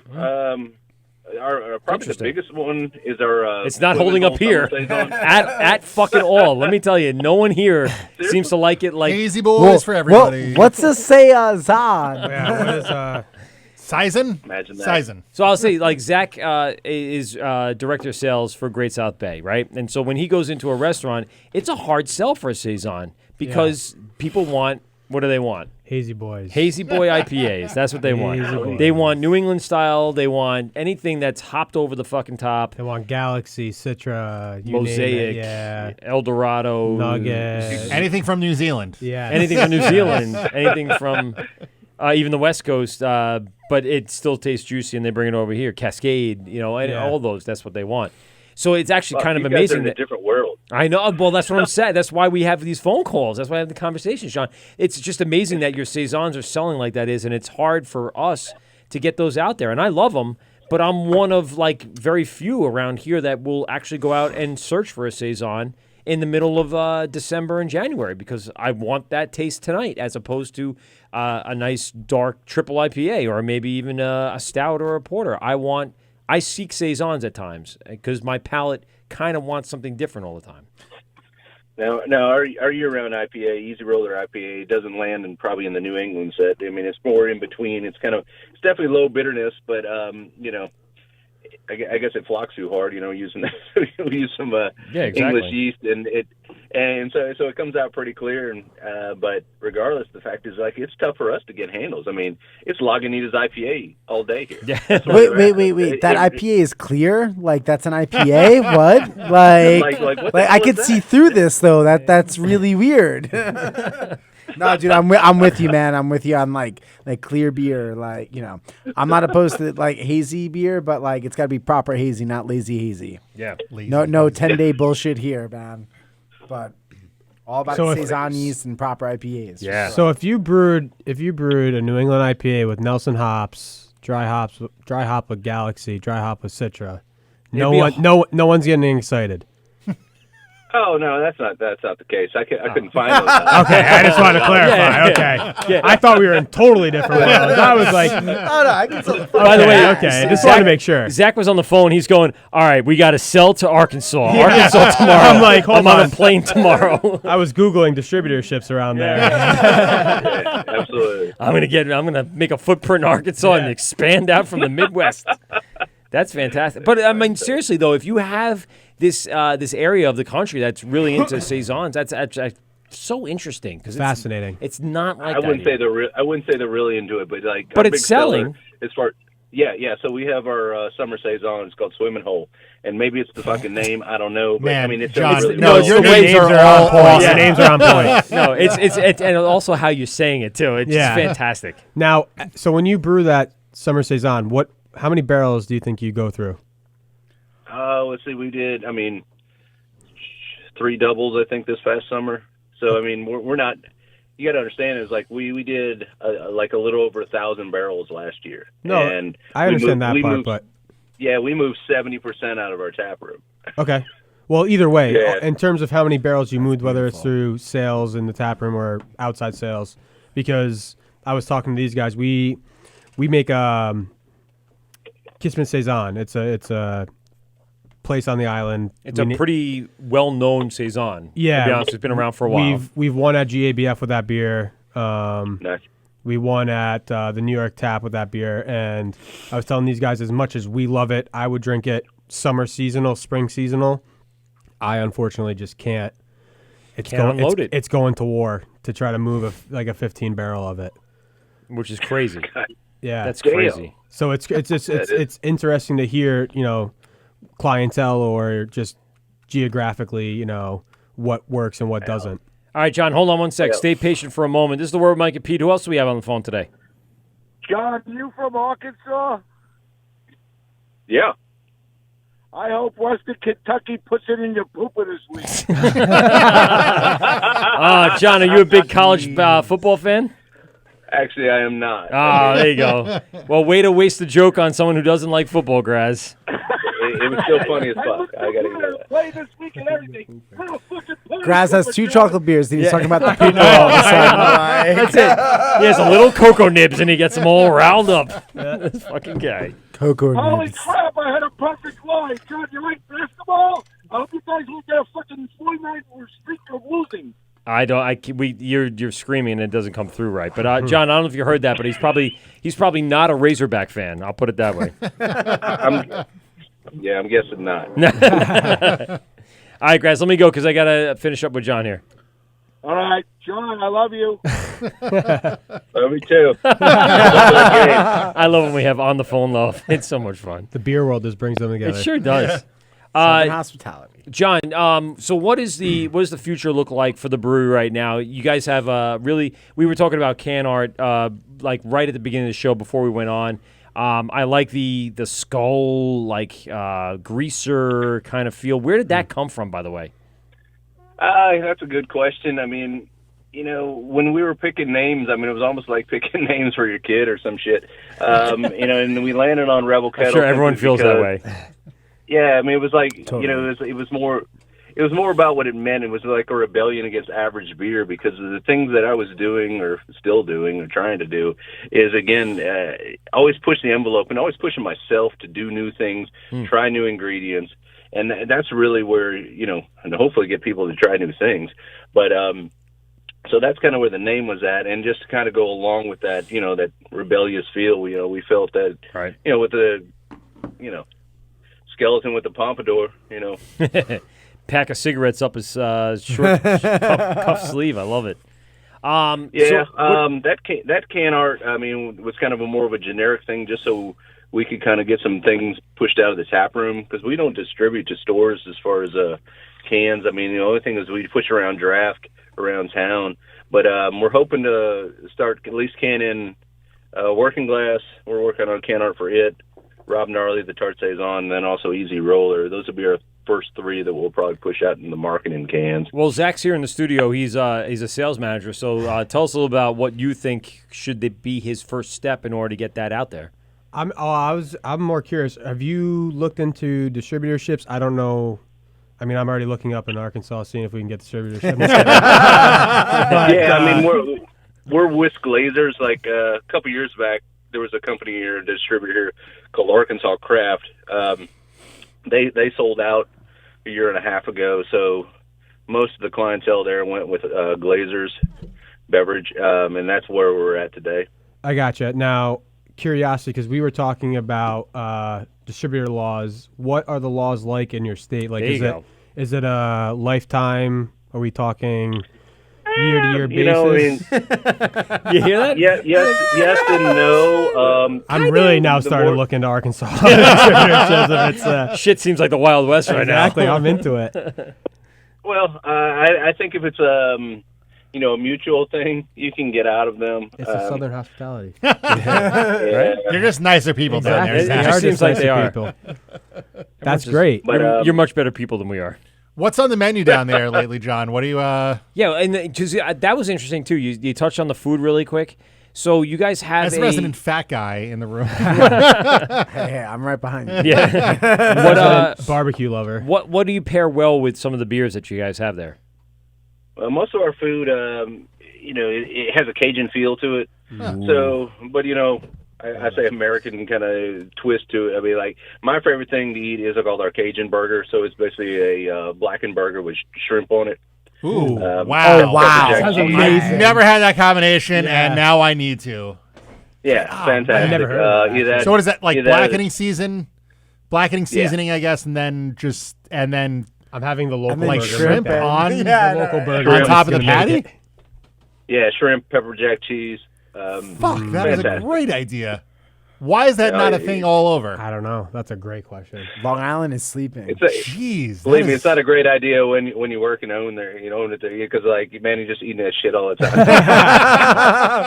I'm not gonna lie. It sounds like a good problem. This belly did not come from beer alone. Wow, that's God. Now I gotta go. Now, do you guys do pairing dinners with your? Because obviously you have food and beer. Do you try to pair things, or do you kind of let customers decide on their own? How do you? Yeah, we don't. We've done some beer dinners, but we don't really pair stuff. So you kind of just let the customer decide on what they're feeling. Yeah, I mean that probably comes down to teach our servers, but Of course, yeah. Yeah, do you give suggestions at all, or not even to that aspect? Really? I don't, but hopefully our bartenders do. There you go. Okay, cool. Are you guys technically a brew pub, or are you just a brewery that has a restaurant in it? I know that almost sounded silly. No, that's the really weird thing. I came in late to it. And I went, what's going on here? I mean, I would call ourselves a brew pub in any place that I've ever been to. I like to travel, and guess what? I go to fucking breweries. You come to Arkansas, though, you can't go to a brewery that doesn't almost have a restaurant. Because people expect it to have food for some reason. No, is that like the liquor laws there, or is it just like just what? Okay. No, yeah, that's not a thing up here. Because in New York, particularly that's the population. I know the expense of it all has a large part to do with it, but there aren't a lot of brew pubs at all, but I know throughout the rest of the country, whether it's depending on liquor laws or just what's popular. If you can, you there do. will be a lot more. I think at GABF in the last 3 years, the medium-sized brewery, and I say brewery loosely because they're brew pubs, I think. Yeah. The medium size, I think, has been brew pubs the last 3 years. The best medium-sized brewery, and then they come. I'm like, oh wow, that's awesome, good for them. And then I look them up, and it's like, oh, they've also got a full menu. Yeah. And here we've got Black Forest and Brick House. And that's kind of it. And now Blue used to Point be is John the- Harvard's. Blue Point's the only other one that has an actual restaurant in it. Well, and I know. we've looked into it, and we're not going to venture down the road, but yes, correct. So I'm curious, again, towards sales, selfishly here. What are your plans in terms of, are you planning on growing? You know, are you going to contract to meet that need? Are you anything, I guess, any plans you have coming up in the next year or so? Right now, we're focused on the sour production. Again, we started that in January. We got like 4 beers that we're finishing up right now. We're probably going to get into bottles here in the next week or 2. And again, we'll probably release those early January, I hope. Will be carved up, ready to go. But those will be taproom sales only. And then from there, yes, we're trying to, again, get this artwork done for those 3 kind of core brands. And possibly if those kind of start taking off well, we may look at contracting them out. Okay. Because we just can't, we can't produce enough. You can come to GSB.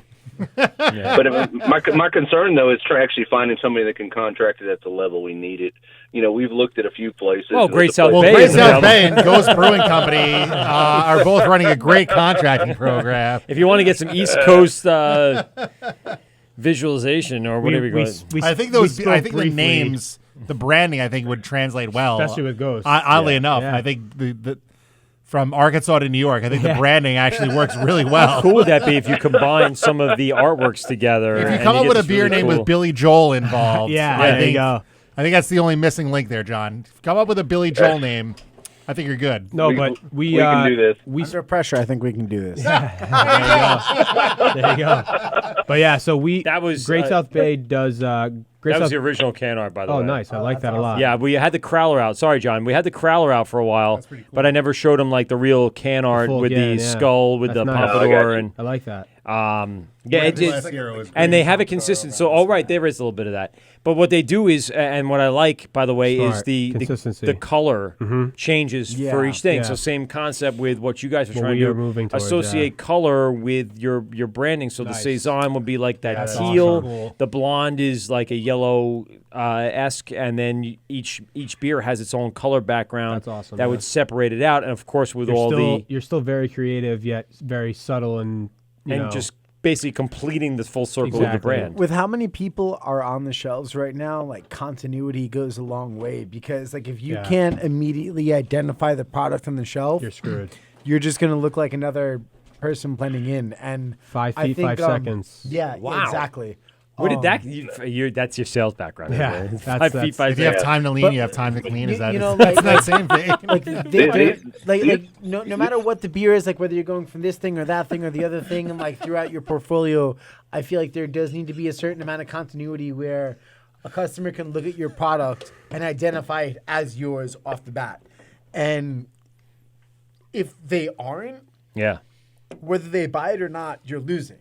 If there isn't the continuity with your product brand, but this label's awesome, it's a and they're one-off, buying it, and then they'll never see it again. And they're not going to remember your brand; they're remembering the 100%. label. That's what we've been doing, and like vice versa. Right. And like there needs to be a certain amount of continuity, even if it's between like I love brand, that artwork. like labels of the same brand, where it's that's like nice.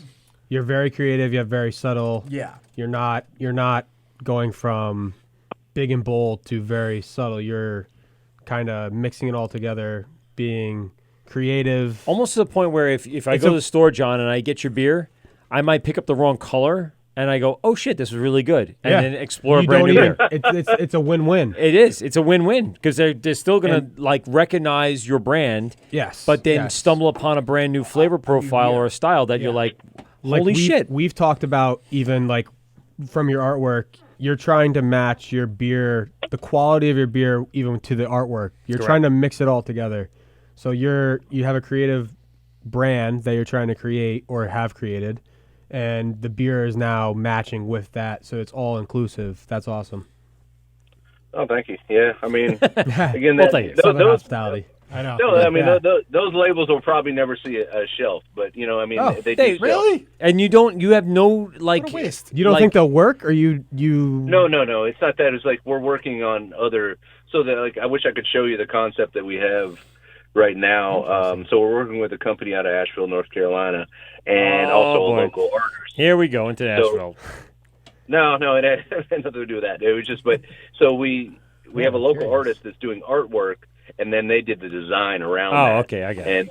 And so like for each brand, I mean, so they've done Easy Roller, which I mean, it just looks fantastic. So I mean, those, it's just so really those year-round brands. CBD beer. Is it a CBD brand, John? No, CBD infused beer.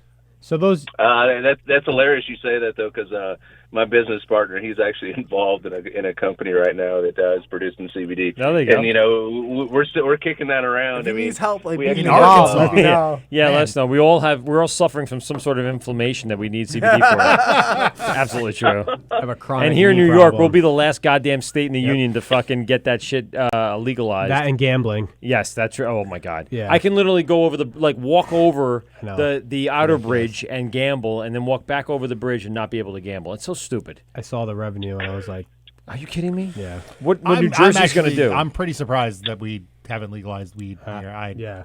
Well, I mean, we're a very forward state, but we still have a lot of Republican areas that don't want it. Believe it or not. And isn't it a Republican pushed thing? Take the fucking tax revenue. I don't and know. just I don't know. Go I the don't know. yeah. Well, there's no one around here.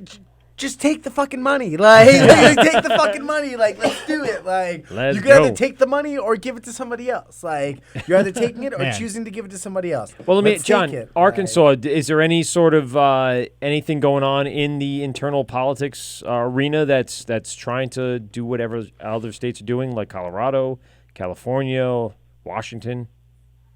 Are we talking about weed or beer? Yeah, we're talking about weed. well, you could do both, I guess. You can. Any infuse. forward thinking in any of those states in and around your area?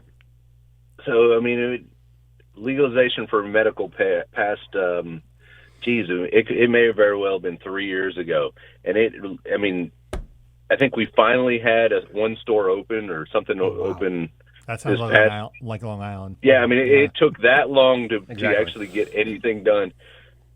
Was it a river? But, no, I don't ever see any success. I mean, and I've heard that the prices are ridiculous. Well, that's part of the tax revenue, and that's the point. Like, if you make it ridiculous for people to get it, then you're going to limit it like beer was. Like beer before that was, pre-brewing. It was kind of like you're brewing your own, or you got some guy that you're probably overpaying for at the time, 5 cents for a beer in the 1900s. But now that it's completely legal and everything is taxed and everything is regulated, and of course they're getting the money off of the breweries are starting up for their licensing and stuff like that. It's the same concept, so it ends up being a win-win for the state. Yeah, I mean, I've heard like $80 an eighth and shit like that. And I'm like, this is insane. I mean, you can buy that shit. You can buy that shit. I'm the square in the room. That's a lot. He broke it down to the common man. He's like, let me tell you, dime bag ain't a dime anymore. Yeah, like even if it would one hit put you on your ass, $80 is a lot for That's that. That's true. That's true. You're a startup guy. That's a real deal. So, like I said, so you guys have this, established facility now for 3.5 years. You guys are brewing on a consistent basis, putting out a ton of styles. What do you think the future brings for the Rebel Kettle, besides the brand? And you said you're redoing some artwork. What do you think the future is for the company? That's a good question. Like I said, we kicked around putting together like a large production facility about 1.5 years ago, and then we after getting numbers put together, we were like, are we fucking stupid? I mean, like you make a lot your of man sense. there was just talking about trying to stand out on the shelf. I mean, good luck these days. And we were like, why don't we back up and kind of go small? So right now, again, focusing on the sour production coming up, but then we also purchased a building in a city called Conway, which is about 20 miles north of here, north of Little Rock. And so we're going to open another brew pub there and kind of just test the waters to see. It's in a I would say Conway is like 60,000 people. They have 3 colleges. What colleges? 60,000 people in 3 colleges? Yeah, I mean, it's it's like this. SUNY Plattsburgh colleges. That's where I went to school. Marist. Yeah. But I mean, really? where it's at. That's nice up there. Sorry, good. But yeah, and so we're thinking we'll do really well there, and if that's the case, we may try another brew pub up in Northwest Arkansas, which is another there's a bunch of schools up there. I mean, University of Arkansas is up there. Yeah, the Razorbacks. Imagine that. Yeah. Well, there you go. So, as part of the state, do you have like a multi-license, multi-location deal? Is that part of the licensing in Arkansas? Right now, we can have 2. Okay. We feel like in the future, we can move forward, and probably get that changed, or we can get a few more. That's interesting. Okay. So what we've had from you in the last few days, and what we're going to have from you, repetitively now for the next few days as we post some pictures. I'm opening that Hell Camino later in the week. Yeah, I know you sure. are. Yeah, we drank a lot of beer tonight. I'd love to open every single beer you sent us right now tonight on air. You missed the burger part, by the way. Oh yeah. Oh, fucking shrimp on a burger patty. Why is that not a thing already? So we got to do that one. Have one of his beers. They do a Cajun burger. I'm doing it. So Wait, blackening, what? yeah, Exactly. blackening seasoning. Sorry, on John. a patty. John, I went to the bathroom for this. Go ahead. What were you saying? Blackening season on a patty. Okay. And then shrimp. Paired with one of his beers. Why isn't that a thing here? Right. Why doesn't anyone have that as a I already thing? texted my wife. Just do it tonight. All caps. Shrimp on a burger. I'm going to Local Burger after this, and I'm telling him. That's got to be a thing here. Yeah. So Cajun style shrimp on top of a burger. What's the? We got cheese. We got lettuce, tomato. What else are we putting on there? It's almost like a po' Fuck the boy. rabbit food. Yeah. I'll kill it, no filler. Like you're putting lettuce, shrimp and tomato, cheese meat. on a burger. Like, why do we need vegetables? Yeah, all right, good point. Like, Good point. man. You got Unless they're like roasted protein like burger peppers all day. or onions. Like what are we talking about vegetables for? What about a sauce? What do you got? A sauce? You got a Cajun sauce? Nah, there's no sauce on it. Nah, fuck it. See, yeah, This is my guy. that's my man right there. The burger is juicy enough. Yeah, He I said, like that. "Fuck that sauce." We got burgers that are juicy enough, and the I Cajun thought I was done that's good cooking enough. burgers for the year, but apparently I'm burgers not. are favorite. No, you're not. And I'm not kidding when I say I'm going to Local Burger after Yes, this. I'm telling you, I'm I am starving. I'm game. Now, also, back to the contract part. Is it are contract breweries, I guess, or the availability, is that popular in your area? No, it really isn't. So like I was saying, there's a place in Memphis that used to be an old Coors plant, but you got to do like 500 barrels at a time. Yeah, that is not in my That's wheelhouse. That's a whatsoever. lot to do for Yeah. your That is a size. Yeah, I mean, we're Try not, to sell 500 barrels of sours. I think that. Yeah. Or saisons. Saisons. In the Northeast, saisons. Yeah, don't do that. Regardless of And that style, way try we selling talked to- 500 barrels of anything. That's tough. Right. That's I don't know. really Is Treehouse making it? That's Is a it a 1,000 Treehouse kegs. IPA? Not even 1,000 Treehouse. kegs. No, I mean, like, No, that means you're just sitting on old beer, is what that means, exactly. you know? Like so at Great South Bay, we have 30s and 60s, and we've looked into 120s, but even like you're saying that you're venturing into, you brew one and it doesn't go right, you're stuck with a lot of beer. That's 240 half barrels equivalency. How much money goes into the ingredients for something like that? Oh, I don't even want to know. That's as the guy that's doing pricing, it's not going to be pretty. Are you talking about a light beer? Or Yeah, we talk like a an blonde IPA? ale. So like they brew a blonde We ale. brewed 120 barrels of Blonde Ambition. So we make a blonde ale as well, called Blonde Ambition. Our biggest seller as well. So it's funny you say that. I would say you're looking at 20 grand possibly. Wow, just a huge And investment. if you had to fucking flush that. Yep. Yeah. 120. Just and you know what's funny is I would just say flushing it would roughly be an 20, rough endeavor. math. Just getting rid of it if it turned out wrong would be an endeavor in itself. Like, yeah, I mean, So imagine, how do we get rid of like? You can't blow up the fucking sewer system. Hashtag Blue Point again. Make sure we're just blowing off. imagine 500 barrels at like what is that? I don't. 80 That grand? math I don't 80 want to grand? do. Yeah. That's scary. You have to have your own sump to let it just That's, settle. Again, even like when we do 60 barrels of our blonde, we're very confident because we're moving it through different distribution channels. But 120, you're looking at obviously double the volume in those channels. Yep. But the real But thing you have to is, sell it in the same amount of time. yeah, because we shelf our days. We actually just reduced our days because we want to try to have high quality, fresh as possible. The best you can. Yeah, fuck yeah. Yeah. So, but when you double from even 60, I mean, I get nervous when our head brewer puts in 60 and then the next batch over is a 30, and I'm like, what is he doing? That just puts more pressure on me. Because I got to piggyback the last sale to Yeah. another sale. It's like I know last October was great, but that doesn't mean this October is going to be great or this November is going to be great. Like I gotta, It's a scary market right now. Like between the amount of options that people have and. Even like for me, like what I find like the scariest thing to the market is I guide myself like by intuition. Like what do I want to drink? What do I want to produce? This and that, the other thing. And a lot of people ordering beers now are like looking up, oh hey, what's the most highly rated beer that's on the board right now? Yeah. And it's like let me go to beer menus or yeah, exactly. On tap. Where like back in the day, it'd be kind of one of those things where it's like, you know what, I'm in the mood for something like this.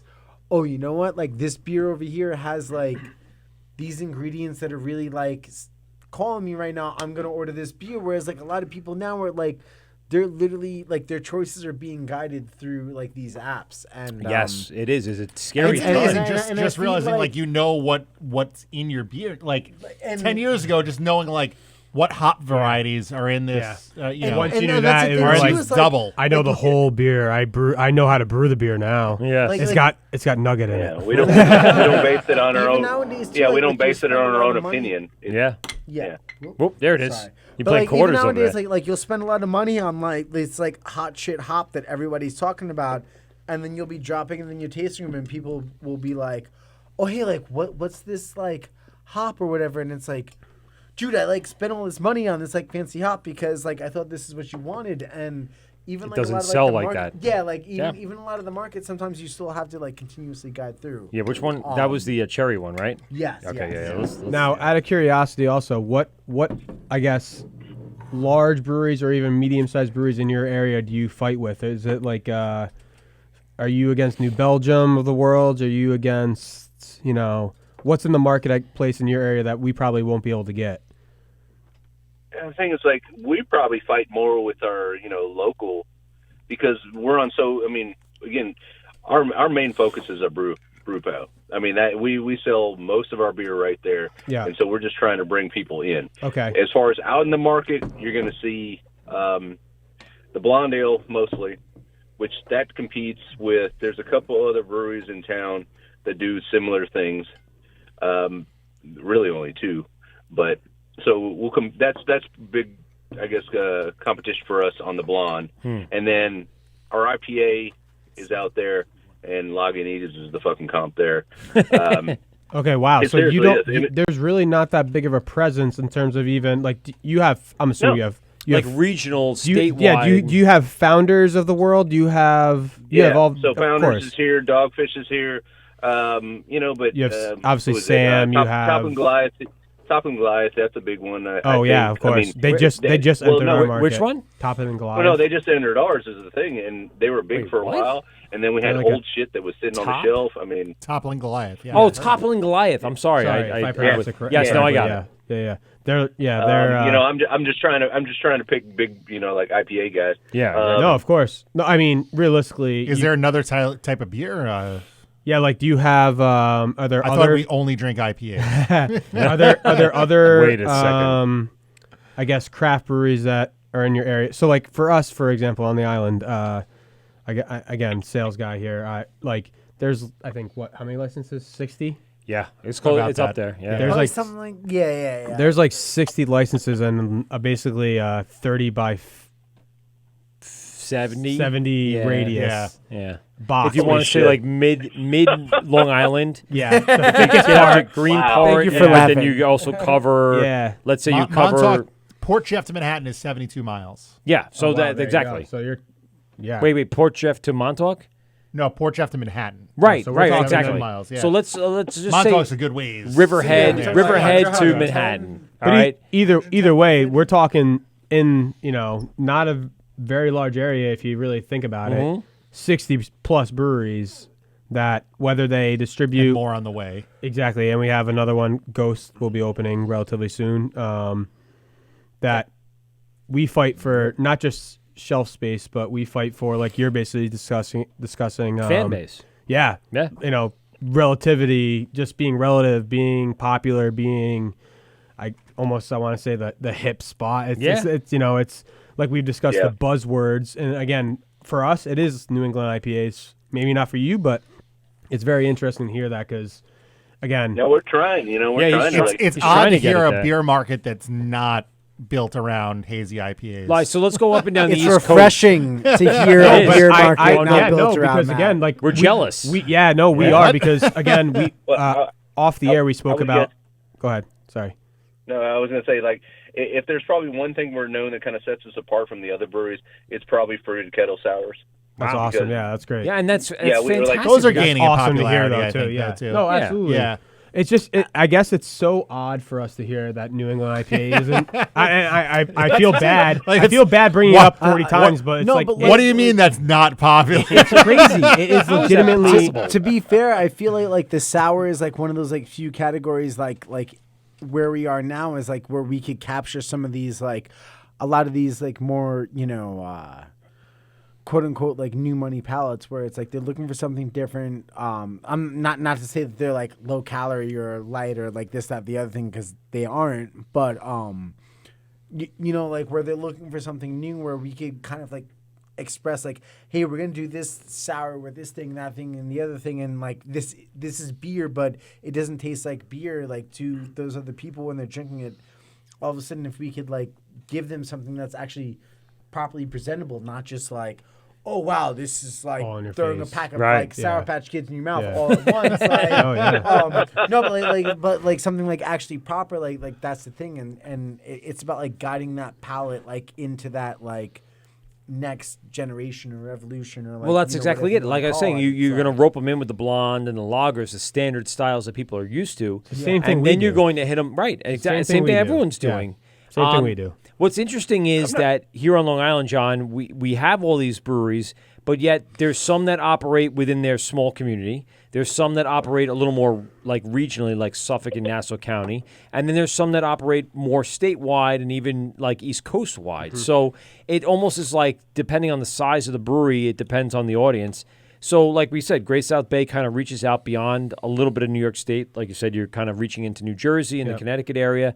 And obviously that works upstate as well. Yep. And then there's other breweries that are also in the region that you're competing with, like Two Roads, Roads, yeah. What was the one we were talking about? Carton, which is distributing on Long Island now. But in New Jersey, Right? And you're kind of competing with these big regional things that have this big radius. It's almost like watching a Doppler radar on News 7, right? It's like Doppler 3000. It's just whoa. Like oddly enough, one of the biggest competitors for us in New Jersey is Cape May Brewing. Oh yeah, Cape May is big. Very, obviously, like the very southern tip of New Jersey. Should I delete the Instagram live post that we have of Cape May Brewing? No.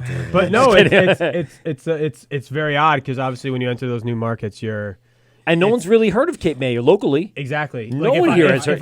If I went to Didn't even know it existed. Yeah. Blah blah blah beverage center and said, hey, have you heard of Cape May? They're like, nope. But if you cross over the outer bridge, the first beer distributor over the outer bridge crossing in New Jersey, they have a shit ton of it. Yeah. They have it on tap. They're crowlering it. They're growling it. Whatever it is. Yeah. That's what's so weird. It's like even the borders are really hard borders. Yeah. For things like that. Like I love Icarus. Icarus is one of my favorite breweries, like recent breweries. Yep. I've been there to the brewery twice. I've seen them at a couple of the events, and they produce like ridiculously good beer. But you can't get it here. Yeah. And how come they haven't crossed over? Literally, you can go over the outer bridge, go to the first distributor, and they'll have it in. At the same point, it's and not to beat a dead horse, but Montauk. Right. Yeah. They've swarmed our market. Yep.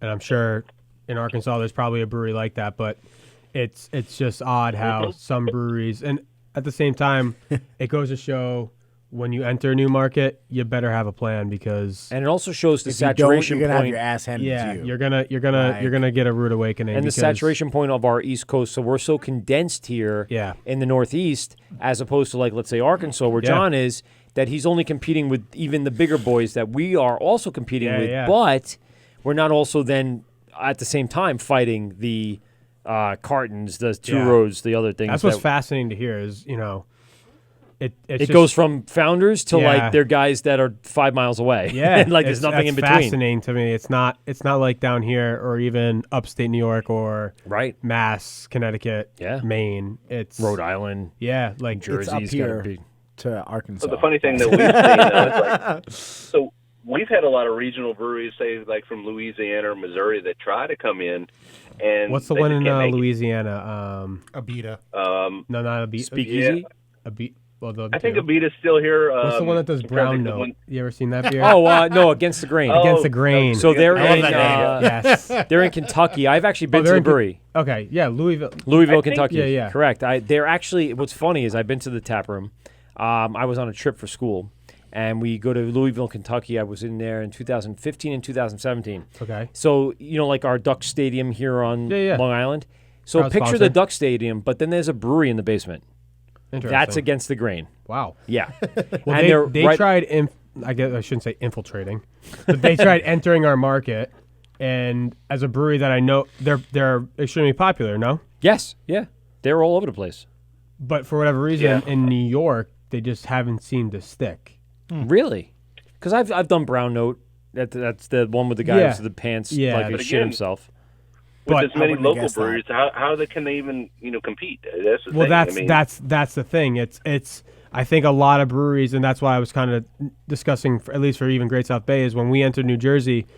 I mean, I take pride in knowing that if we Cape May Brewing, like I need to know that as a sales guy, especially if I'm in charge of sales. I hope I know what breweries we compete against.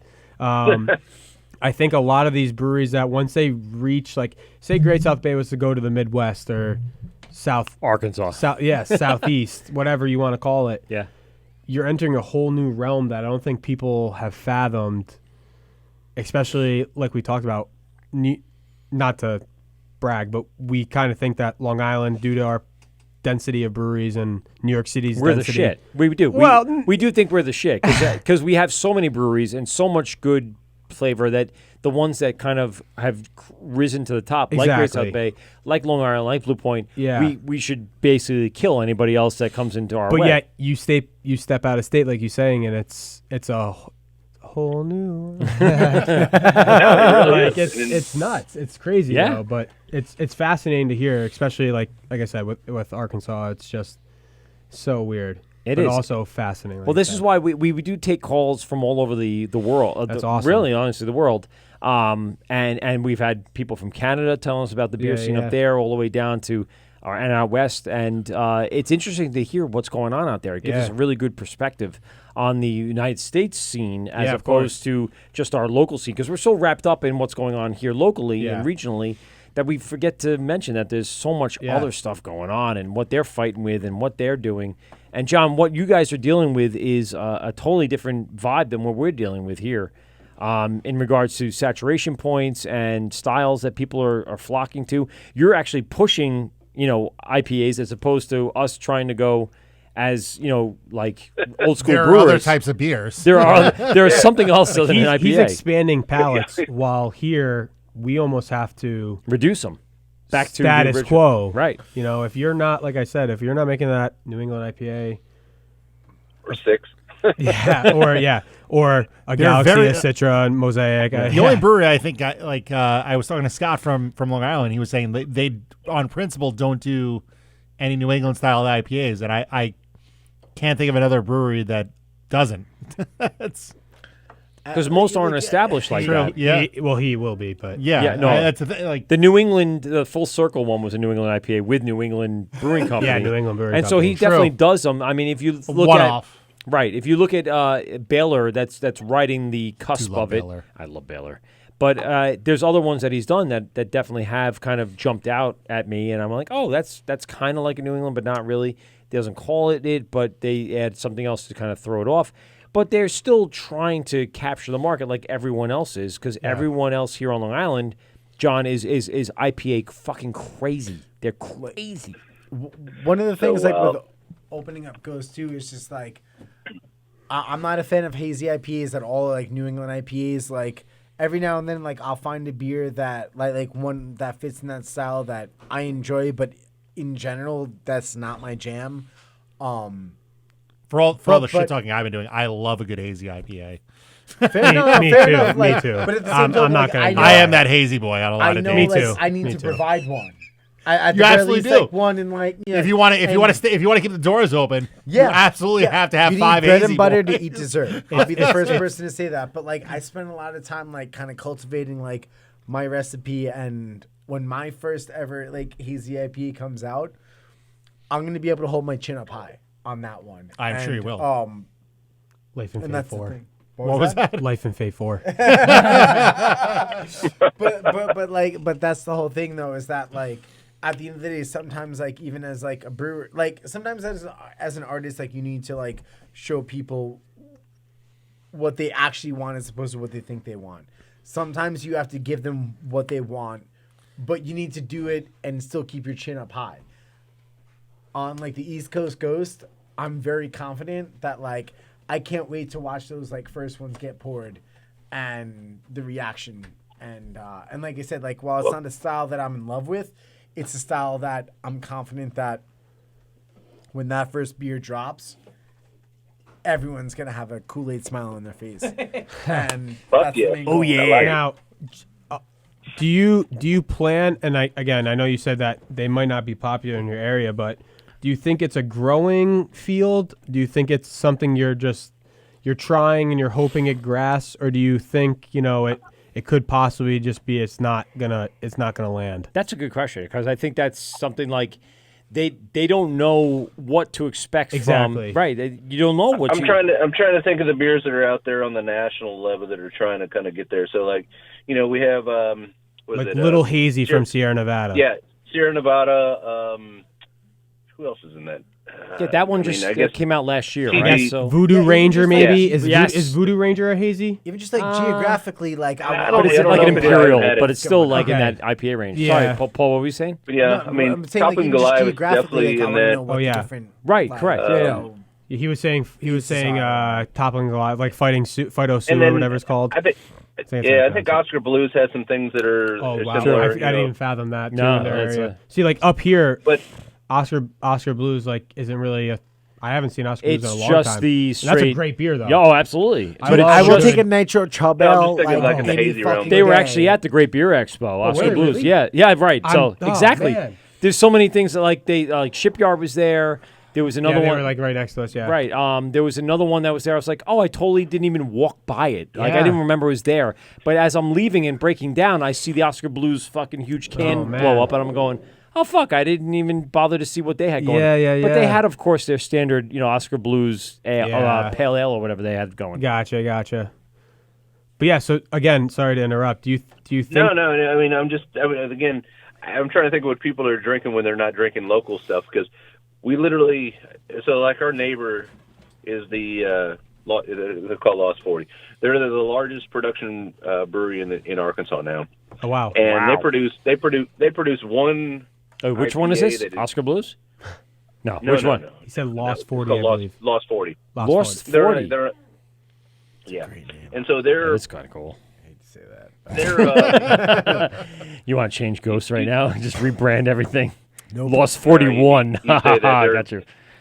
They're. I don't know. They're pretty generic, to be honest. But they make one. They make one IPA that is kind of in the hazy range, and that is it. And so anybody else in the state, I don't know, is really doing anything. We've done several New Englands, I suppose. They do well. We typically have 3, maybe 4 IPAs on the board. We usually have same with when we talk about fruited sours. Try to keep some, imperial stouts too, but it's just this is where we're at, where everybody else is kind of just, I don't know. It's a different, I guess it's a different ball game here. Well, I mean, everybody's not. As much as it is, I don't think it isn't, because if you look at some of, I'm looking at Lost 40's Instagram really quick, and you're looking at things like their can art and their styles that they're putting out there. It's not much different than what people are trying to market the beer as around here as well. Yeah. They're trying to catch your eye on the shelf. That artwork is like straight up Yeah. Almost Brooklyn. Right. Like street art. They have some good marketing for sure. Right. But the beers are, I don't want to talk trash about No, of course not. some of them, they come across as maybe a little watered down, but it's just, but they're that size though. Yeah. Right, That's exactly. The thing is they're trying to push the whole state, whereas we're trying to just push the city pretty much. So Do you think that I guess beer trends from say the West Coast, whether it's Northwest California area, even Northeast our area, do you think those trends trickle down into your area, or is it kind of you think it's just people are just on their own pace? They'll drink what they drink. They're not gonna I guess form to whatever might be popular in the big cities, right? Because we are the big cities. Yeah, no, it's a tough call because Northwest Arkansas is a totally different ballgame. It's a totally different scene. And that's where the college is, you said? Yeah, University of Arkansas is up there. Okay. And they, again, we've done some festivals up there, and IPAs are huge up One there. of my good buddies went to college there. Oh, nice. Yeah. It's just a totally different scene. I mean, it's very strange. That's crazy. Again, I think we're fighting more probably big beer down here. Yeah, it's just so crazy how it's such a different atmosphere, right? It's it's like a different. How far away is the Northwest from you? We're about 3 hours. Yeah. Okay, That's a little bit. that's different. Definitely different. So hold on, John. So, one second. This is where Mike at PeteGubsRadio.com. Who do we got on the phone? John. Oh, you back on, Graz? Jesus. Former President Clinton and Hillary called. They said your IPA sucks balls. I thought I was going to be the first to make a Clinton reference. I was waiting for something I was like biting that. my tongue. Well done. That's funny you say that because it's actually on tap at their restaurant. So. it's called the Clinton suck balls. That's fucking fantastic. No, we totally do. Oh, that's great. Graz, Would you be interested in brewing? Not Graz, sorry. Would you be interested in coming to the Northeast to brew beer with us? Graz is already in the Northeast. Yeah. Yeah, let's do it. Yeah, there you go. There we go. There we go. Listen, I'm all into it. That's it. If you're ever in the New York area, look everybody up. You got Paul from Ghost. You got Great South Bay. They're in the same roof, so you can go ahead and check them out. And you can do like a double batch collaboration. Yeah. You can come on the podcast. So like, in person. Fucking exactly. It sounds In like person. it's fucking One fun more- there. one more question. I'll pick you up from the airport. Yeah. Graz will pick you up from the airport. Graz, Still on. Graz has a. Yeah. We'll pick you up from the airport. Don't worry. You don't need to be scared. We can send you an Uber. Yeah. No. Uber-X. We'll be polite. Graz is gonna lose his shit. Listen, Graz has the bang bus. He can get you. Whoa, deals. whoa. Yeah, exactly. He does. Yes, he has a bang But bus. like, so in general, like out there, like, would you say your market is more beer driven or more like hype driven? Like are there like hype words and hype styles that like people gravitate question. Yeah, towards, that's a great or question. are they just really gravitating more towards like the real product out there? Not the bus I lost would 40 say more there real because product. I don't think we don't have hype breweries. We do. Oh, We sure do. we have I know. we have a couple. so refreshing to hear. I was at I guess I would love to make Little Rock a fucking scene, but we just when you get 6 breweries in this fucking area, no, I don't. We do think- have hype breweries here, but they make some good I say fucking this, I beer. mean- no, absolutely. Yeah. We produce it. For one of them. For 26 of them. 20. Wow. Is that how many contracts you have? Jesus Christ. 37. Yeah. Shoot for the moon, Zach. Shoot So for the you moon. won. I up to 11. But John, let me wrap up with you. Give us the big plug. Tell us a little bit about the contact information where people can find you if they're traveling to Little Rock and they want to stop by the tasting room or they want to follow you on Instagram. Give us all that information. Rebel Kettle Brewing Company. We're at 822 East 6th Street.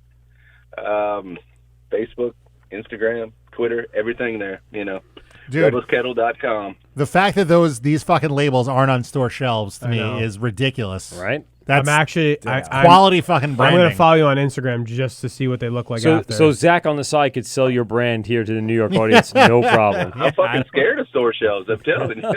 Hey, I think we all are scared of store shelves. You're not the only one. Trust me, you're not the only one. You're not alone in the fight. Yeah. All right, John, thanks for calling in, man. This was a great conversation. Hey, I appreciate you having me. And thanks again You for guys have a sending us. great night. Yes, send thank us you from for all the beer. beer. Yeah. Because Cheers. it was, Get home safe, all right? Everything we had so far is good, and we'll continue to drink and post and let you know how awesome it is. And if you ever come out to New York, let us know. Yeah, absolutely. Please do. Definitely come out to New Fuck York. yeah, man. And we'll get this Try to done. make that That'd be happen. awesome. All right, buddy. Y'all take care. Thanks. You too, Ben. Thank you. All right, it's John from Rebel Kettle out in Arkansas, Little Might Rock, have been Arkansas. our best fucking phone interview. Fucking great guy. That was awesome. Listen, I knew I was so interested. Yes.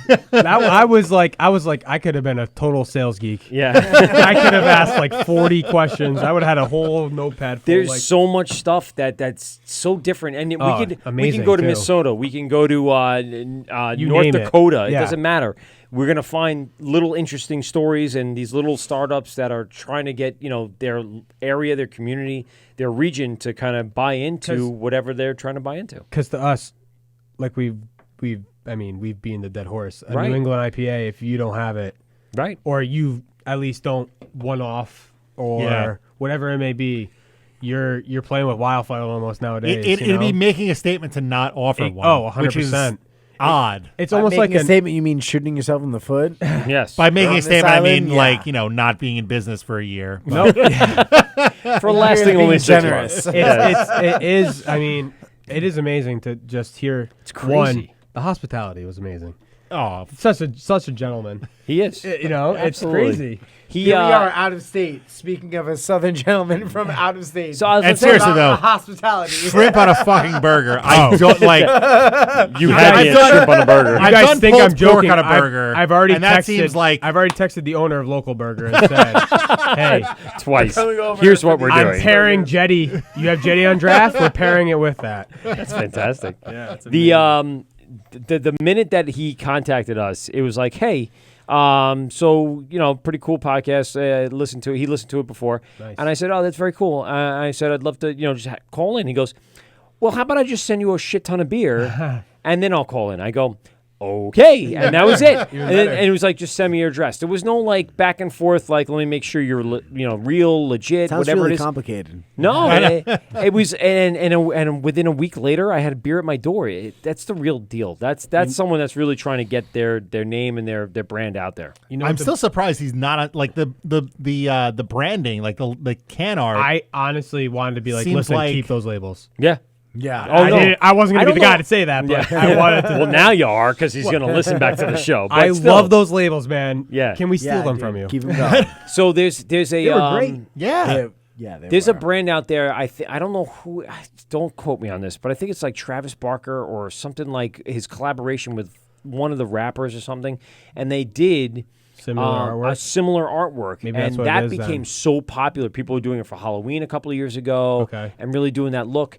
But if he's been around for 3.5 years, he's already ahead of it. Already ahead of Yeah. it.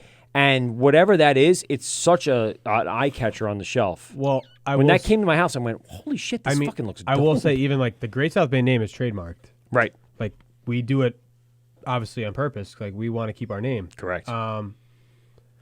Ideally, maybe that was. I don't know. Obviously, that's when it started, because Yeah. it kind of came from you're dealing with what they already started. Yeah, I don't know what they've done with their artwork. I mean, Right. I don't think you can. Can you? Do you know? Can you trademark your artwork?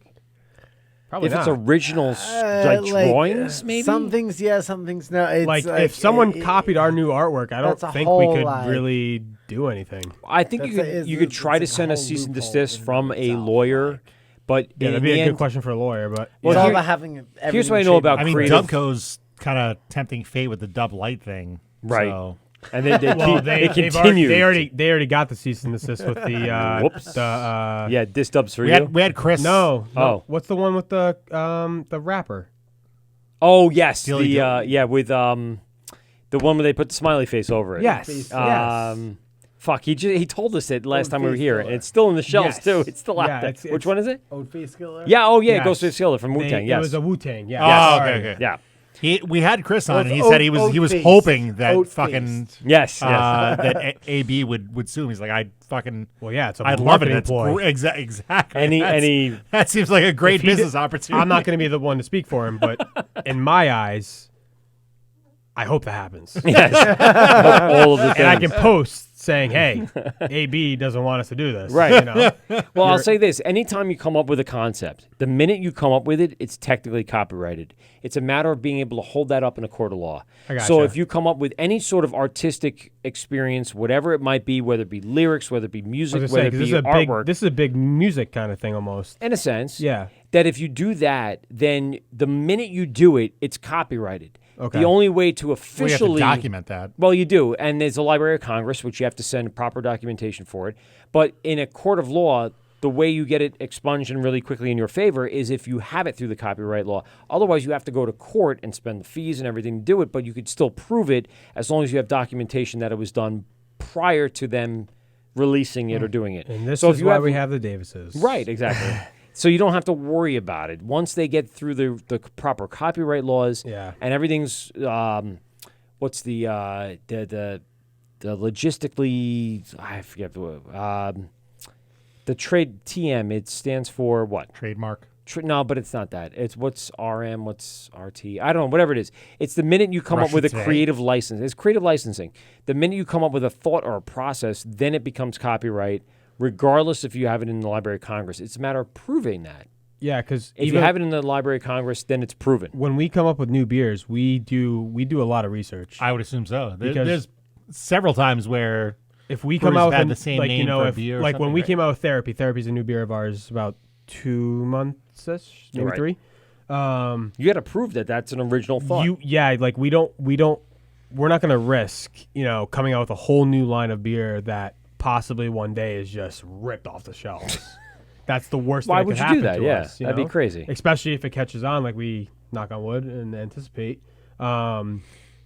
It is. I mean, I am really curious to see what his labels turned out to be, and I wonder if there is. I doubt that there's any. No, if that's original artwork from an artist, Yeah. then it doesn't matter. It could be in the likeness of, but it's not exact art. We outsourced our new labels. They were outsourced. It is 100% under our eyes that he created it for us.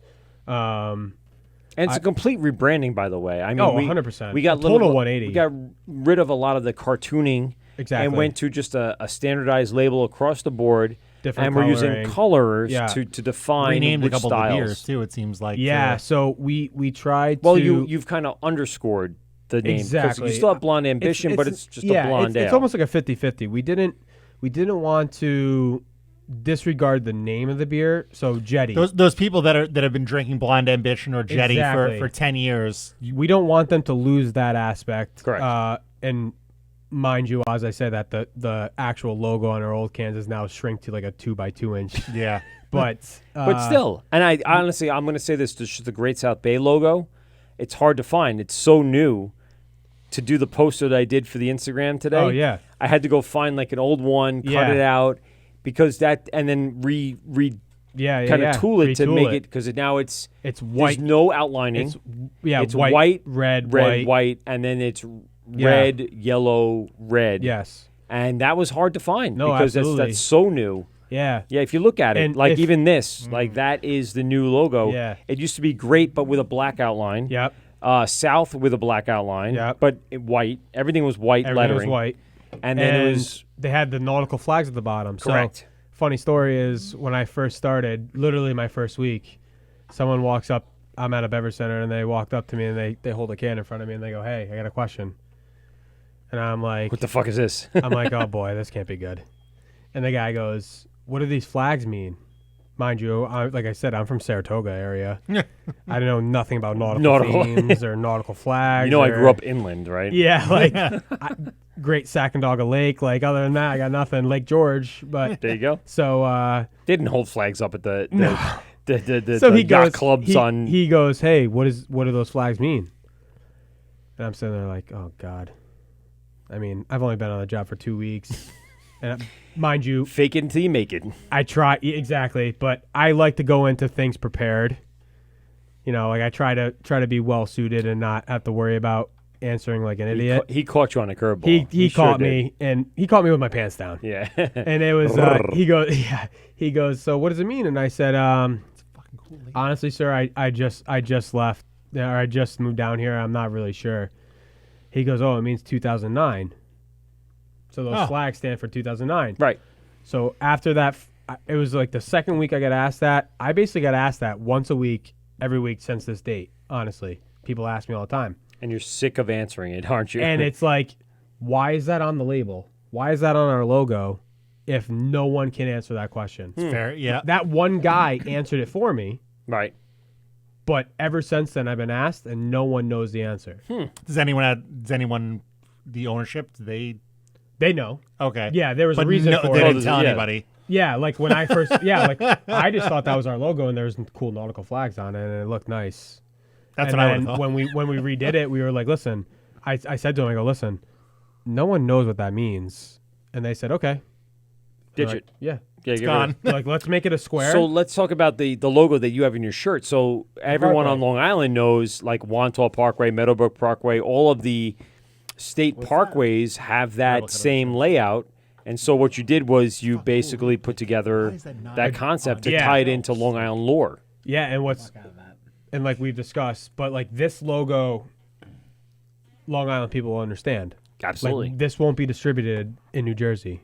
Like we would as it shouldn't. Exactly. Because no one's going to get it. Exactly. And that's what's tough about our brand is we're very proud of where we come from. Mm-hmm. That's why when we redesigned, it's all nautical flags. A lot of people don't even pick that up anymore. They're like, oh, they got a cool design on their cans. Immediately, like we talked that first time when you saw the rebranding in Heckscher, I said, yeah, that's all nautical flags. I grew up at a yacht club, so I knew. Yeah. I sailed, I did all that stuff, so I know what it means. But a lot of people don't. A lot of people have no idea, and when they, I didn't mean to. I didn't raise myself. But yeah, so like when we move to other markets, hopefully, and slowly but surely, we move to say Mass. And back upstate New York and to Buffalo, they're not going to know what, Correct. You know, they're going to be like, oh, there's a girl on an anchor. Look at all those cool little designs. Yeah, they're just going to be like, oh, that's cool. Like there's a nice design on it. I want a popped collar shirt. Just well, they're just going to that textured label. Yeah. Oh yeah, they're just going to be like, oh yeah, the embossed. But it's label. true. It still defines. It still defines it, regardless of what it means or what the background is. It still defines the brewery with a specific look and feel. Yeah, so if you really want to dig into it, you know, where we come from, we're nautical themed. So we try to keep that background. We are proud of where we come from. You know, we've discussed Great South Bay loves Bayshore. Like we do love our area. You know, we're proud we want to partner with local businesses. We support local businesses. They support us, obviously. So it's all intertwined. It was tough to decide to move away from those cartoony nautical themed, but in the long run, we discussed, listen, if AB redesigns their cans every 2 years or every year, every 3 years, whatever it may be, why is a small brewery who has no restrictions at all, we can play with whatever we want, brew whatever we want, why don't we do it? So we looked at it and we were like, hey, now's the time. I mean, we did it also with an environmental purpose. That's why we have no more bottles. It's true. Did not know that. Everything's so canning.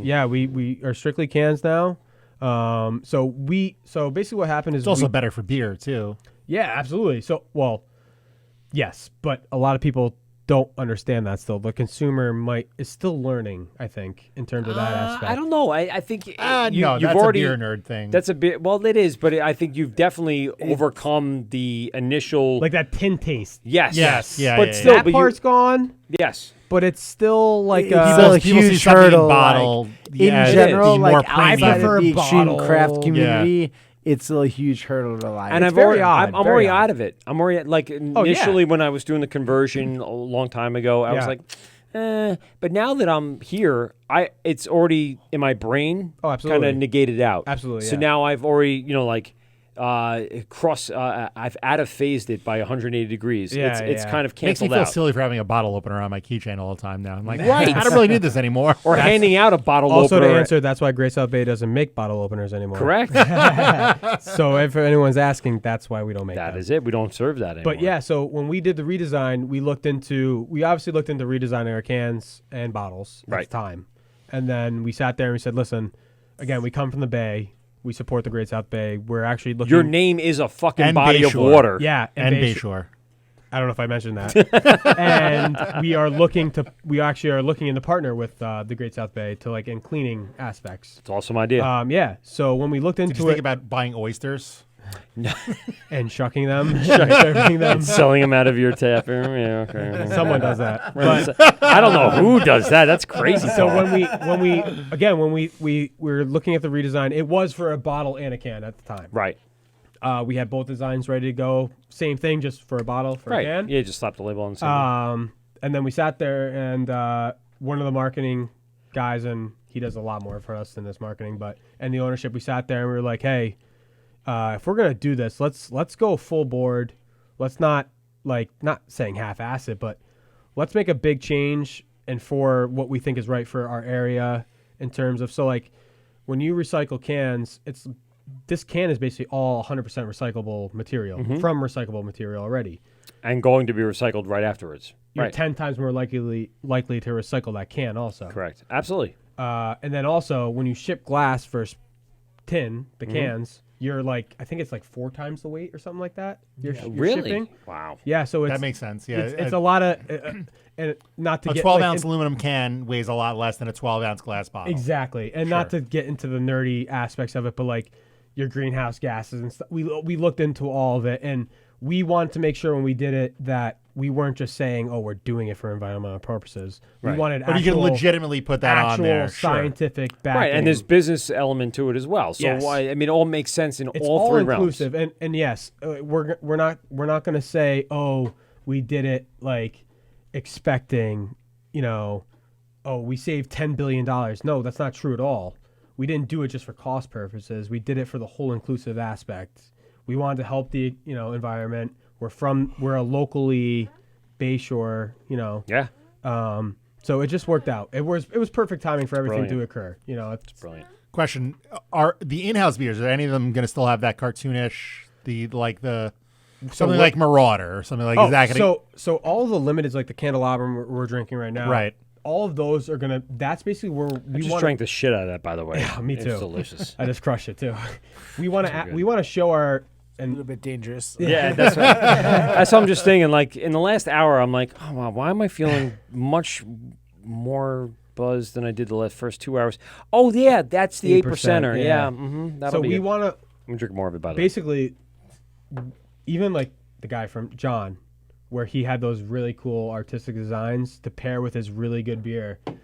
When it comes to our limited releases that we're going to be doing once a month, we really want to aspect our, artistic designs, whether it's candelabrum that we've done in the past that we relabeled kind of, like Cloud Out is our new New England IPA that no one likes New England IPAs apparently. Not at all. That will be coming out next month. This is the project you talked about with. Yes. Yeah, I wanted to talk about that. So we're going to be doing a brewer series moving forward. It won't be every month. It's going to be periodic, basically in terms of, as a sales guy, I can't sell double like a 10% stout in the middle of June. So if he comes to me with that idea, I'm going to push it off till maybe January. It's just great idea. Winter warmers. Let's So let's maximize the potential of this great beer you exactly. made. So next month, it just a New England IPA again. We've talked about we can sell, but it's Nugget, El Dorado, Galaxy, and there's one other hop I'm forgetting, but it's a double dry hop as usual. Whatever happened to Mount Hood hop? I fucking have refrigerated vacuum sealed Mount Hood hops. Where did they? Paul's got it. I was like, wait a second. Hold on, let me get Paul back involved in the conversation. That one hasn't been around for. I'm it's still around, but it's not. No one's using it. It's not really did anything, right? It was just a hop to use a hop. It was kind of like a placebo. No, it's all about like sexy hops now. Like, Yeah, if you I don't know. have like The that sexy buzzwords. hop. Yeah. But what's cool about the beer we're coming out with from it's from Dylan, one of our head brewers. He took a lot of hops that we have Bud Nugget was the other hop. Oh, that's it. Yeah. You have buzzwords and then you have the non-buzz, but at the same time, it all is going to come together to make a great. Did you get it? You missed it. There's been these fruit I got it, flies but There you go. in the studio for the last 4 hours. That is just fucking ridiculous. Pete grabbed one. You grabbed the other one? You got grabbed him? one. He got him. And Zach He grabbed got the him. other. All right, good. But yeah, so So those buzzwords really set the entire industry in a direction. 100%. That's what they do. And that's what I want. So when he came to me and told me that he wanted to do a New England IPA, and I was like, okay, that's great. Let's make sure to use. tell that. Yeah, and I was like, but let's make sure that we're not using like hops that no one cares about, Or unfortunately. hops that cost $1 billion that you're not going to get your return on. so Technically, it's a dank ale. yeah, that's he's so. But we've noticed that he's not the first one to create a dank ale. Right. It's going to be called a dank ale. Who in the city made one? Evil Twin? Nope. I got it's a lot Is it bigger of a Manhattan brewery. or is It's it a lot bigger of a brewery.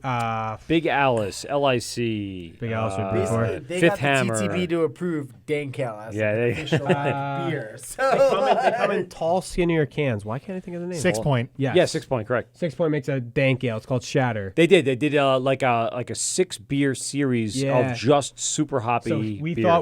thought we made the curve. We thought we were the ones that Dylan, I should say, not we. Dylan created this new style that we were super excited about. It was bringing that West Coast. There you go. Bringing that West Coast like smell. Yep. And that aroma, but the juiciness. Huh. So like almost an all-inclusive, all. like a bi-coastal. Yeah. We had that for the craft beer week on 2018. Yeah, that was last year. Yeah, the bi-coastal IPA where they made it actually at Fire Island, right? They made it at there. Yes. So that was like using that concept of the. That was a good beer. That was good. That was very good. Yeah. So he. And then Paul was about. like the dank ale is like Dylan's dank ale is a totally different. Oh yeah. Representation. Really? Okay, cool. Oh yeah. I'll be yeah, interested in seeing what that's Double about. dry hop, like I said, with Galaxy. I think it's double dry hop with El Dorado or Nugget. One of the two. No, it's El Dorado and. He texted me it. I know Nuggets in there. It's El Dorado. But yeah, it's in gonna there. be a beer It's that like Prego. I think honestly, if all gonna be goes dank. according to I'm very what I'm curious to talking about. see that I'm fingers crossed. You know, I have faith in them obviously, but Right. you get that really bitter, that hoppy smell off the nose. Yep. And then you drink it and you're like, wow, that's juicy. That's brilliant. So when is that series looking to come out? So we're looking at probably the week before Thanksgiving. Oh, so really soon. And it's going to be high alcohol content, so I don't have to really have to listen to my relatives when I see them on Thanksgiving. Yes, that's the point of this time of year. We're looking at like 7%. That's good enough. No, Yeah, it's good enough. We're not looking. We're not No, it's good looking. enough. I'm not gonna lie. I'm not. 3 will do me. And I've seen some. I'll sleep. Even 8.5, 9% IPAs that the booze is a lot. Yeah. I've seen. But I've also tough, seen. But my family is, I mean, Yeah. family around the They- holidays. I think my parents are in bed, so I can say, yeah. I What was agree. I don't know if you guys know about the quadruple for that Nightmare did? Yes. The yes. quad? Okay, Yes. so that quad. Which one? I think we. I think we brewed one of them. I believe. That I beer believe you from did. Nightmare Yeah. that had a high alcohol content. Even in the Goza that had 7.5% alcohol in it. But yeah, the quad was that did not taste very boozy. No. It was way too like potent, and I was very scared because I said if I had more than one of these, I'm sleeping immediately. Oh, absolutely. Billy has a way with booze. You think? That's just Jesus Christ! Yeah, he can't wait no more. Filling up to the brim. No, Billy has a way with booze. Like, So I mean, he whatever they did for the process, and I'm not sure where it was done at that point, but it was done to a point where I had the quad, I drank the whole thing, and I went, "Fuck, I could have another one," and that's a problem. Like that's a real problem. For me. It is a problem, and in the sense of this, like as a brewer, like I've produced beers that were like equally as a problem, and that's something I won't apologize for. Yeah. It's like I do apologize for it. It's a problem in the sense that it's that damn good. Yes. That I want to drink another one, even though like I know I can't. And now that problem relies on me and not on the brewer. But all of the relief has been off the brewer. Now it's solely on me. Now it's on my shoulders. And that's the whole thing. It's like, when somebody like, comes to me like, yo, this is fucking dangerous. Yeah, I'm not going to apologize for that. No. Like, well, you should have thought about that before you walked because through the it's place. 12% Read the label. doesn't mean that Yes, it should exactly. drink like rubbing alcohol. Like, yeah, it's Well, it 12%. can, but- It's smooth. And it's delicious. I'm not going to apologize for that. Like, You mean I did a great beer? Okay, I'm Yeah. not going to apologize for any good beers that I've done. Let's wrap this up. It's 11:30, and I'm exhausted, and Work tomorrow.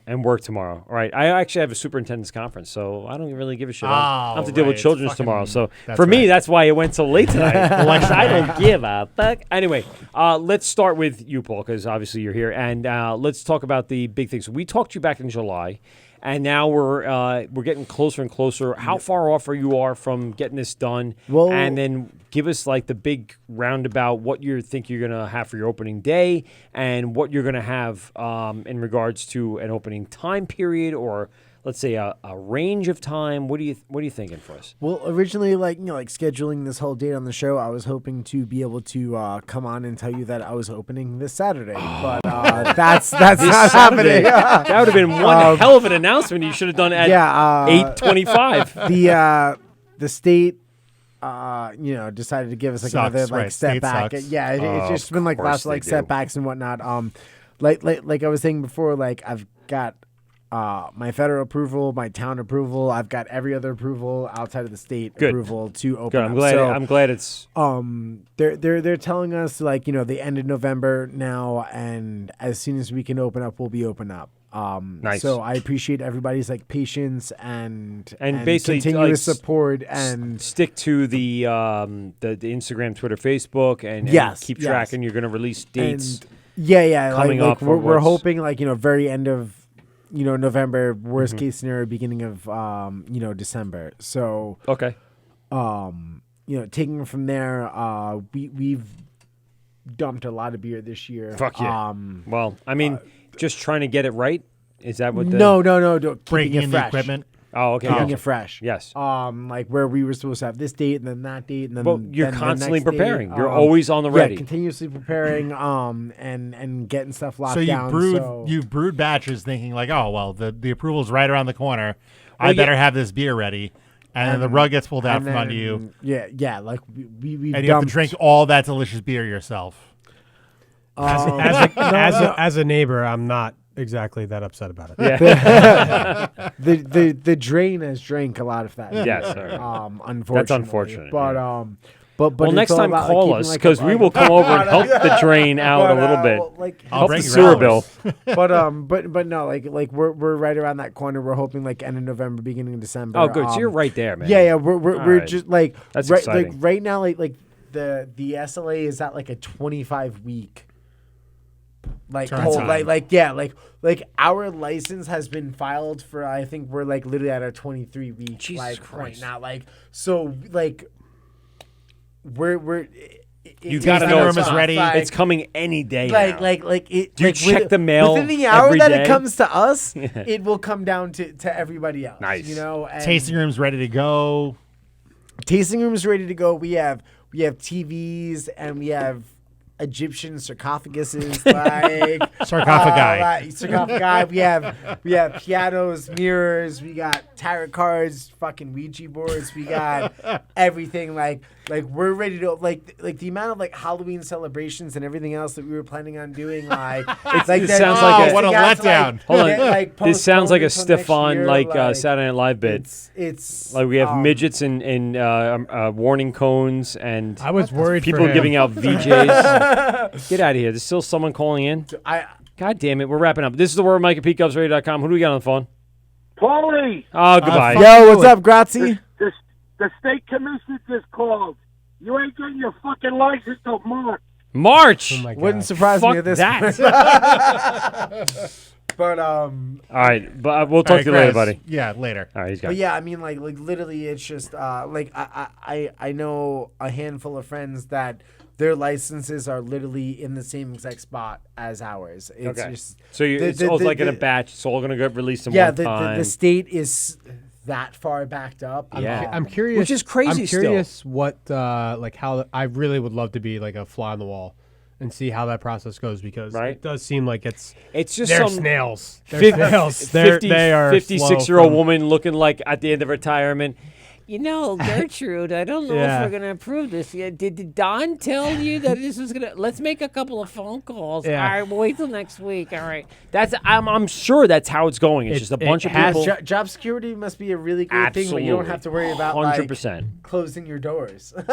It's yeah, ridiculous and how long this is taking. When it just requires the only thing I want to do is I just want to give you money. Like I just want to give you. You have to pay taxes. Like I just want to pay taxes and give you money. So like, I can start making money, but at the same time, you're going to get money the minute you say yes. So let's go. What are we doing?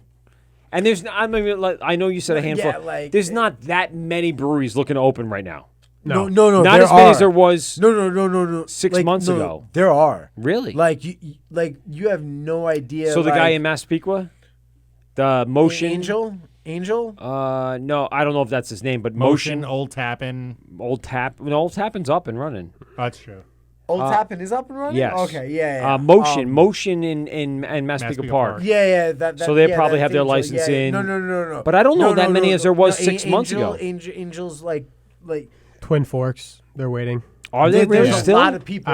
Maybe not their license, but no. they're waiting. Twin Forks is waiting to like be able to Where are actually they? operate like there's so many fucking breweries. They're contract brewery on right Long now. Island Yeah. I've seen them out there. And Twin Forks is a brewery that has like their Long paperwork Island? already in the mix, Longer- and longer they than can you? get their shit approved. Well, Twin Forks like because they're like a wholesaler and Right. they've been contracting brewing.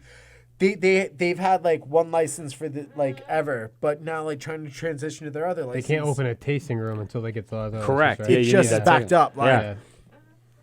like the SLA is literally at 25 weeks right now. That's crazy. 6 months. months. Roughly 6 months. Yeah. Yeah, that is asinine. Yeah, like, and that's the thing. Like the only thing And you have want to do you have is, to like, you have your building. You've bought your equipment. All the capital's invested. You've been Yeah. brewing I just to I get have my ready for federal the day. approval. I have federal like label approvals Yeah. for beers Fucking crazy. that I can't even use because I'm not approved ridiculous. on the state level. Right. You know what I'm saying? Like state so is like dragging that, ass. that's where we're at right now. Like we have multiple federal label approvals. Right. That we can't do anything with because the state hasn't approved us yet. Ridiculous. That's and just the stupid. state is like that far behind. And they want you to use and all the that local winded. ingredients. They want you to use all the local stuff. They want Well, part that's of the thing. local. Like we have a farm brewery license and a microbrewery license Right. going as well. So it's not the local ingredients. It's not the But local. wouldn't This you is not the want- local but- that. but wouldn't as- it's nothing other than like the SLA literally rubber stamp. just being that backlogged Right. and giving us a Yeah. rubber stamp. That's what it Like, comes down to. That's literally the only thing. Like federally, like if the state were to give us our license, I could federally like do whatever the hell I wanted to Right. with all of my label approvals. But I can't even operate in our own state. I have town approvals. Like we have our CO like the fire department's been through. Yep. Like everything is like through. Do you still have and to get the through health and through and inspection? through. No, we're good on that. Done.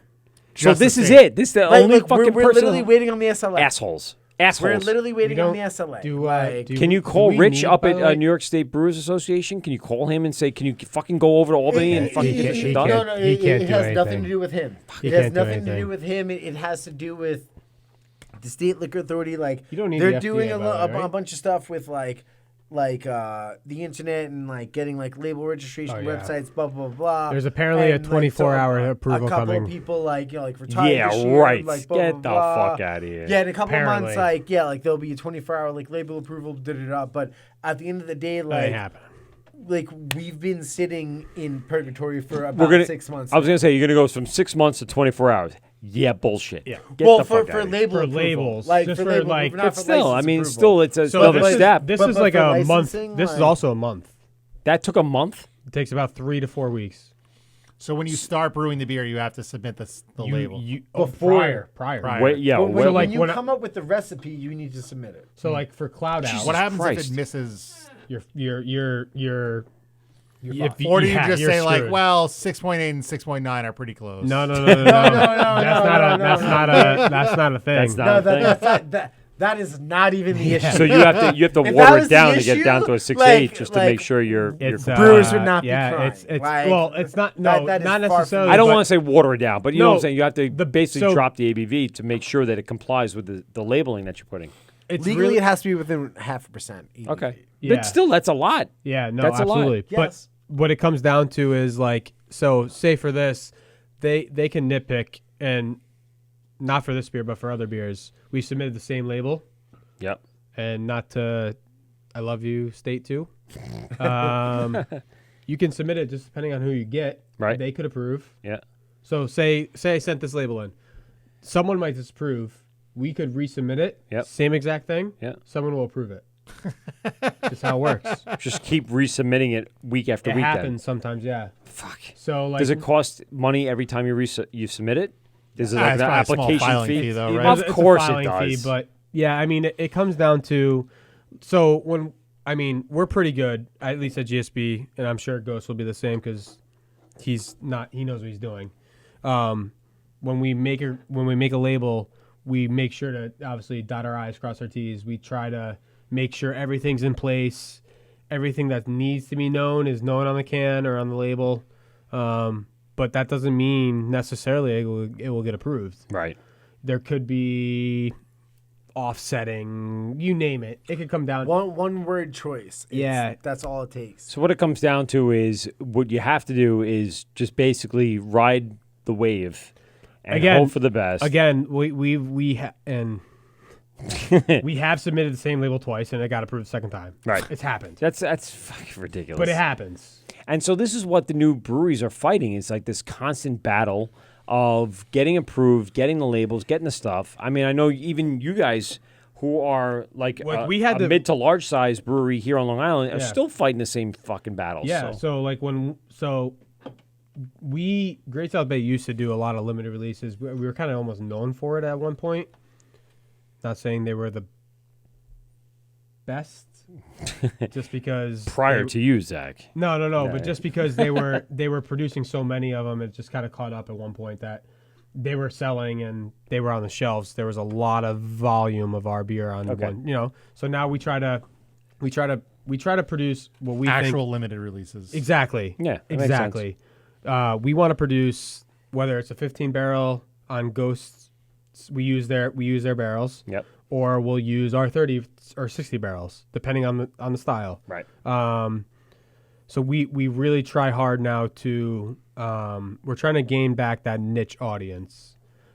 We don't want to be known as just the Blonde and the Bloods of the world. As great as those beer are, don't get me wrong. Right. I drink Blood Orange all the time. Right. I was just talking about that. It was good, by the way. I drank off the air. Yeah, it was I good. I was just talking to you. About I might be a backer. Exactly. I might be coming back. Yeah. For the Blonde. I mean for the Blood Orange. Yeah. So we do make beers that we think a lot of. I shouldn't say, not everyday beer drinkers will drink, but a mass majority will drink. The craft consumer will drink. We've got a lot of awards, not humble brag, but consistency's there. But at the same time, we want to venture into those New Englands, like we talked about a lot. Absolutely, obviously. yeah. We know, like the rum pumpkin, we know we can hit that. We know we can make a good beer. It was delicious. The kettle sours 100%. that we did, and unfortunately, we talked about the saisons. Mm-hmm. We made a saison this year for the first time in I think 2 or 3 years. Candelabra's first time in 2 or 3 years. The saison won a gold in the saison category at Tap New York. It's we're gonna try to do as much as we can to push the envelope also, while still creating those good solid those like flagships staples. Yep. And that's where again I've mentioned Greg a million times here. I get to luckily we have Paul at Ghost. I'm lucky enough. Bounce ideas. Exactly. Have them as a lot of breweries don't have that. No. Maybe now we just talked about none. None that we could think of. Exactly. But 2 rows and. I mean, regionally, yes, but not locally. Exactly. Definitely not. So we're lucky enough now to be able to say, hey, Greg, XYZ, hey, we need this, that. And then I go to Paul and I say, hey, Paul, what do you think? Because in all honesty, Paul's audience is what our limiteds are targeting. Correct.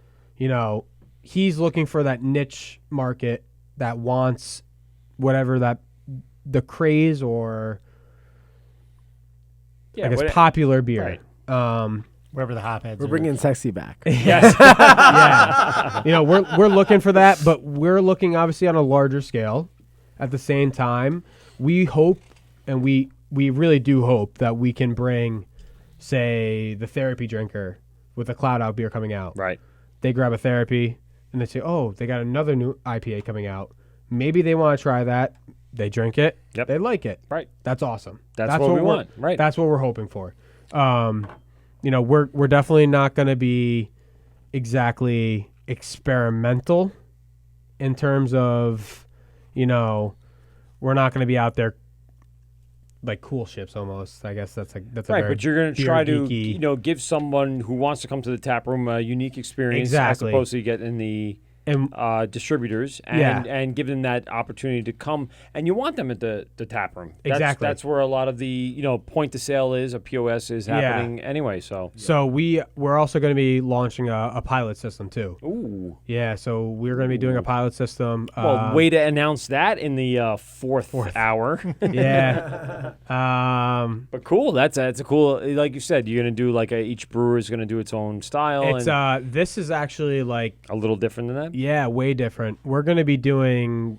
This is where we're going to get funky. Okay. That's where they can do. Again, selfishly as a sales guy, like if someone comes to me in June and says I'm going to do a double dry hop, whatever XYZ, and I'm like, maybe in January or if it's the wrong month, kind of thing. But we're going to try to push the envelope a little with those beers, make stuff new. Very small batches. We're talking reinvent some of the small brewery style stuff that it's like a 2 or it's where like you came from. You're going to get 4 halves possibly out of the whole thing. Wow. So we're talking on Very limited. We're talking Friday it's released, Sunday it's gone. Yeah. So we can really create and try different things. Kind of like the Scratch Beer series from Trogs or something like that. Exactly. Yeah. And following the footsteps of that. And I'm sure Paul can attest, that's where the fun comes in. That's where you can really be creative. Again, as a sales guy, I don't need to worry about them being like, oh, I need to sell it. Right. It's a good test market, though. Absolutely. The brewers on the red floor are really excited about the pilot program and they're really excited. Yeah, I would imagine. And it rejuvenates everybody that's there. It's like, oh shit, we're gonna do something fucking totally different. You know what it is? Give them a chance, show what they have to give, and then if it goes over well, maybe it'll get brewed over on that's kind of cool. Maybe it goes from being pilot to a limited exactly. edition. As I'm sure everyone knows, we have head brewers and then we have cellarmen and then we have packaging people, but those packaging people want to showcase their abilities. Might have $1 million idea. Yeah. Exactly. Sure. And this is where they can showcase, hey, I'm capable of even being promoted. We know.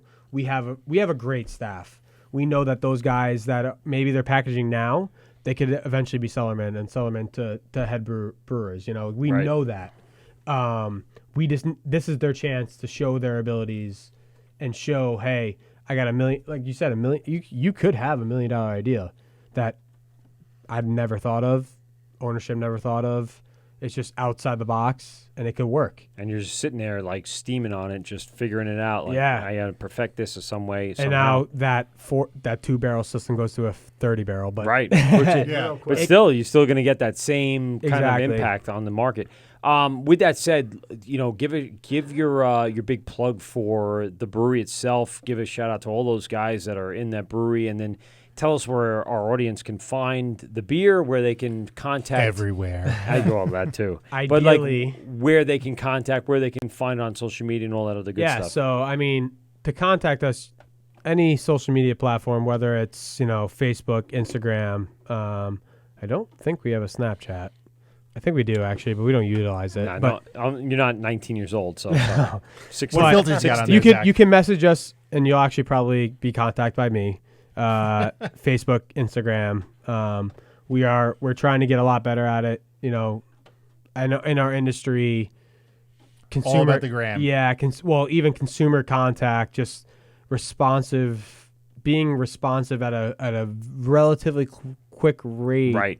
Goes a long way. Yeah, absolutely. We understand that. So we're trying our best. I'm only 28, but still I'm not exactly the biggest Instagram person in the world or Facebook, so I'm still learning all the ins and outs. But you can reach us at Great South Bay Brewery on Instagram or Facebook. You can also email info@greatsouthbaybrewery.com. Someone will definitely be able to reach out to you. There's about 4 or 5 people on it that perfect. Yeah, they have a lot of people. We're always on top of it. I'm one of them also. Like I said, there's about 4 other people that are like in it.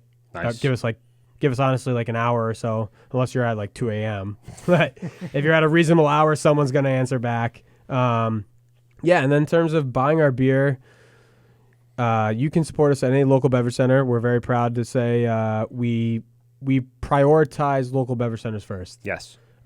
We have branched out to obviously your King Cullens of the world, Best Markets, Stop and Shop, ShopRights, not to name all of them. Right. But you will be able to find any beer and every beer we've ever produced at a beverage center. Perfect. And we can proudly say that. And at a shit ton of bars. Yes. Absolutely. Yes. Jones Beach, you can go get those giant cans of Jones Blonde Beach, Ambition. 19.2s. Yes. Hopefully soon local bodegas and 7-Elevens. Hopefully, fingers crossed. That'd be awesome. But yeah, so the biggest plug for us is we'd like to support local. I come from a beverage center background. I'm happy to say that I have very good connections in the beverage center community here. They do a great job. They like to support local. And yeah, if you can, definitely support local. That's just it's best for everybody. Yeah. The Bayshore community, the Suffolk community, the entire Long even Island Nassau, you name it. It goes a long way. So. Well, I want to thank both you and Paul for coming down and bringing a shit ton of beer and enjoying it with us. Thank you for having me. Yeah, the fucking conversation tonight has been unbelievable. A lot of fun. Yeah, 100%. As always. We want to thank all of our sponsors and everyone that's called in, especially John from Rebel Kettle. I slurred that a little bit. Even great sober. conversation, by the way. Yeah, dude. Yeah, it fucking that was totally super cool. I want guy. to email that guy. I want him to be in the studio with us like tomorrow. That would be amazing. Fucking awesome. So thanks everyone for tuning in. This is the Wort with Mike and Pete, GovsRadio.com. Check us out on our replays on iTunes, on Spotify, on YouTube. Pete, any last words before we go? Don't forget to have your pet spayed or neutered. That's right. This is the Wort with Mike and Pete, GovsRadio.com. We out. Well, that's 2 hours of your life that you'll never get back. Are you kidding me? Please hang up and try again.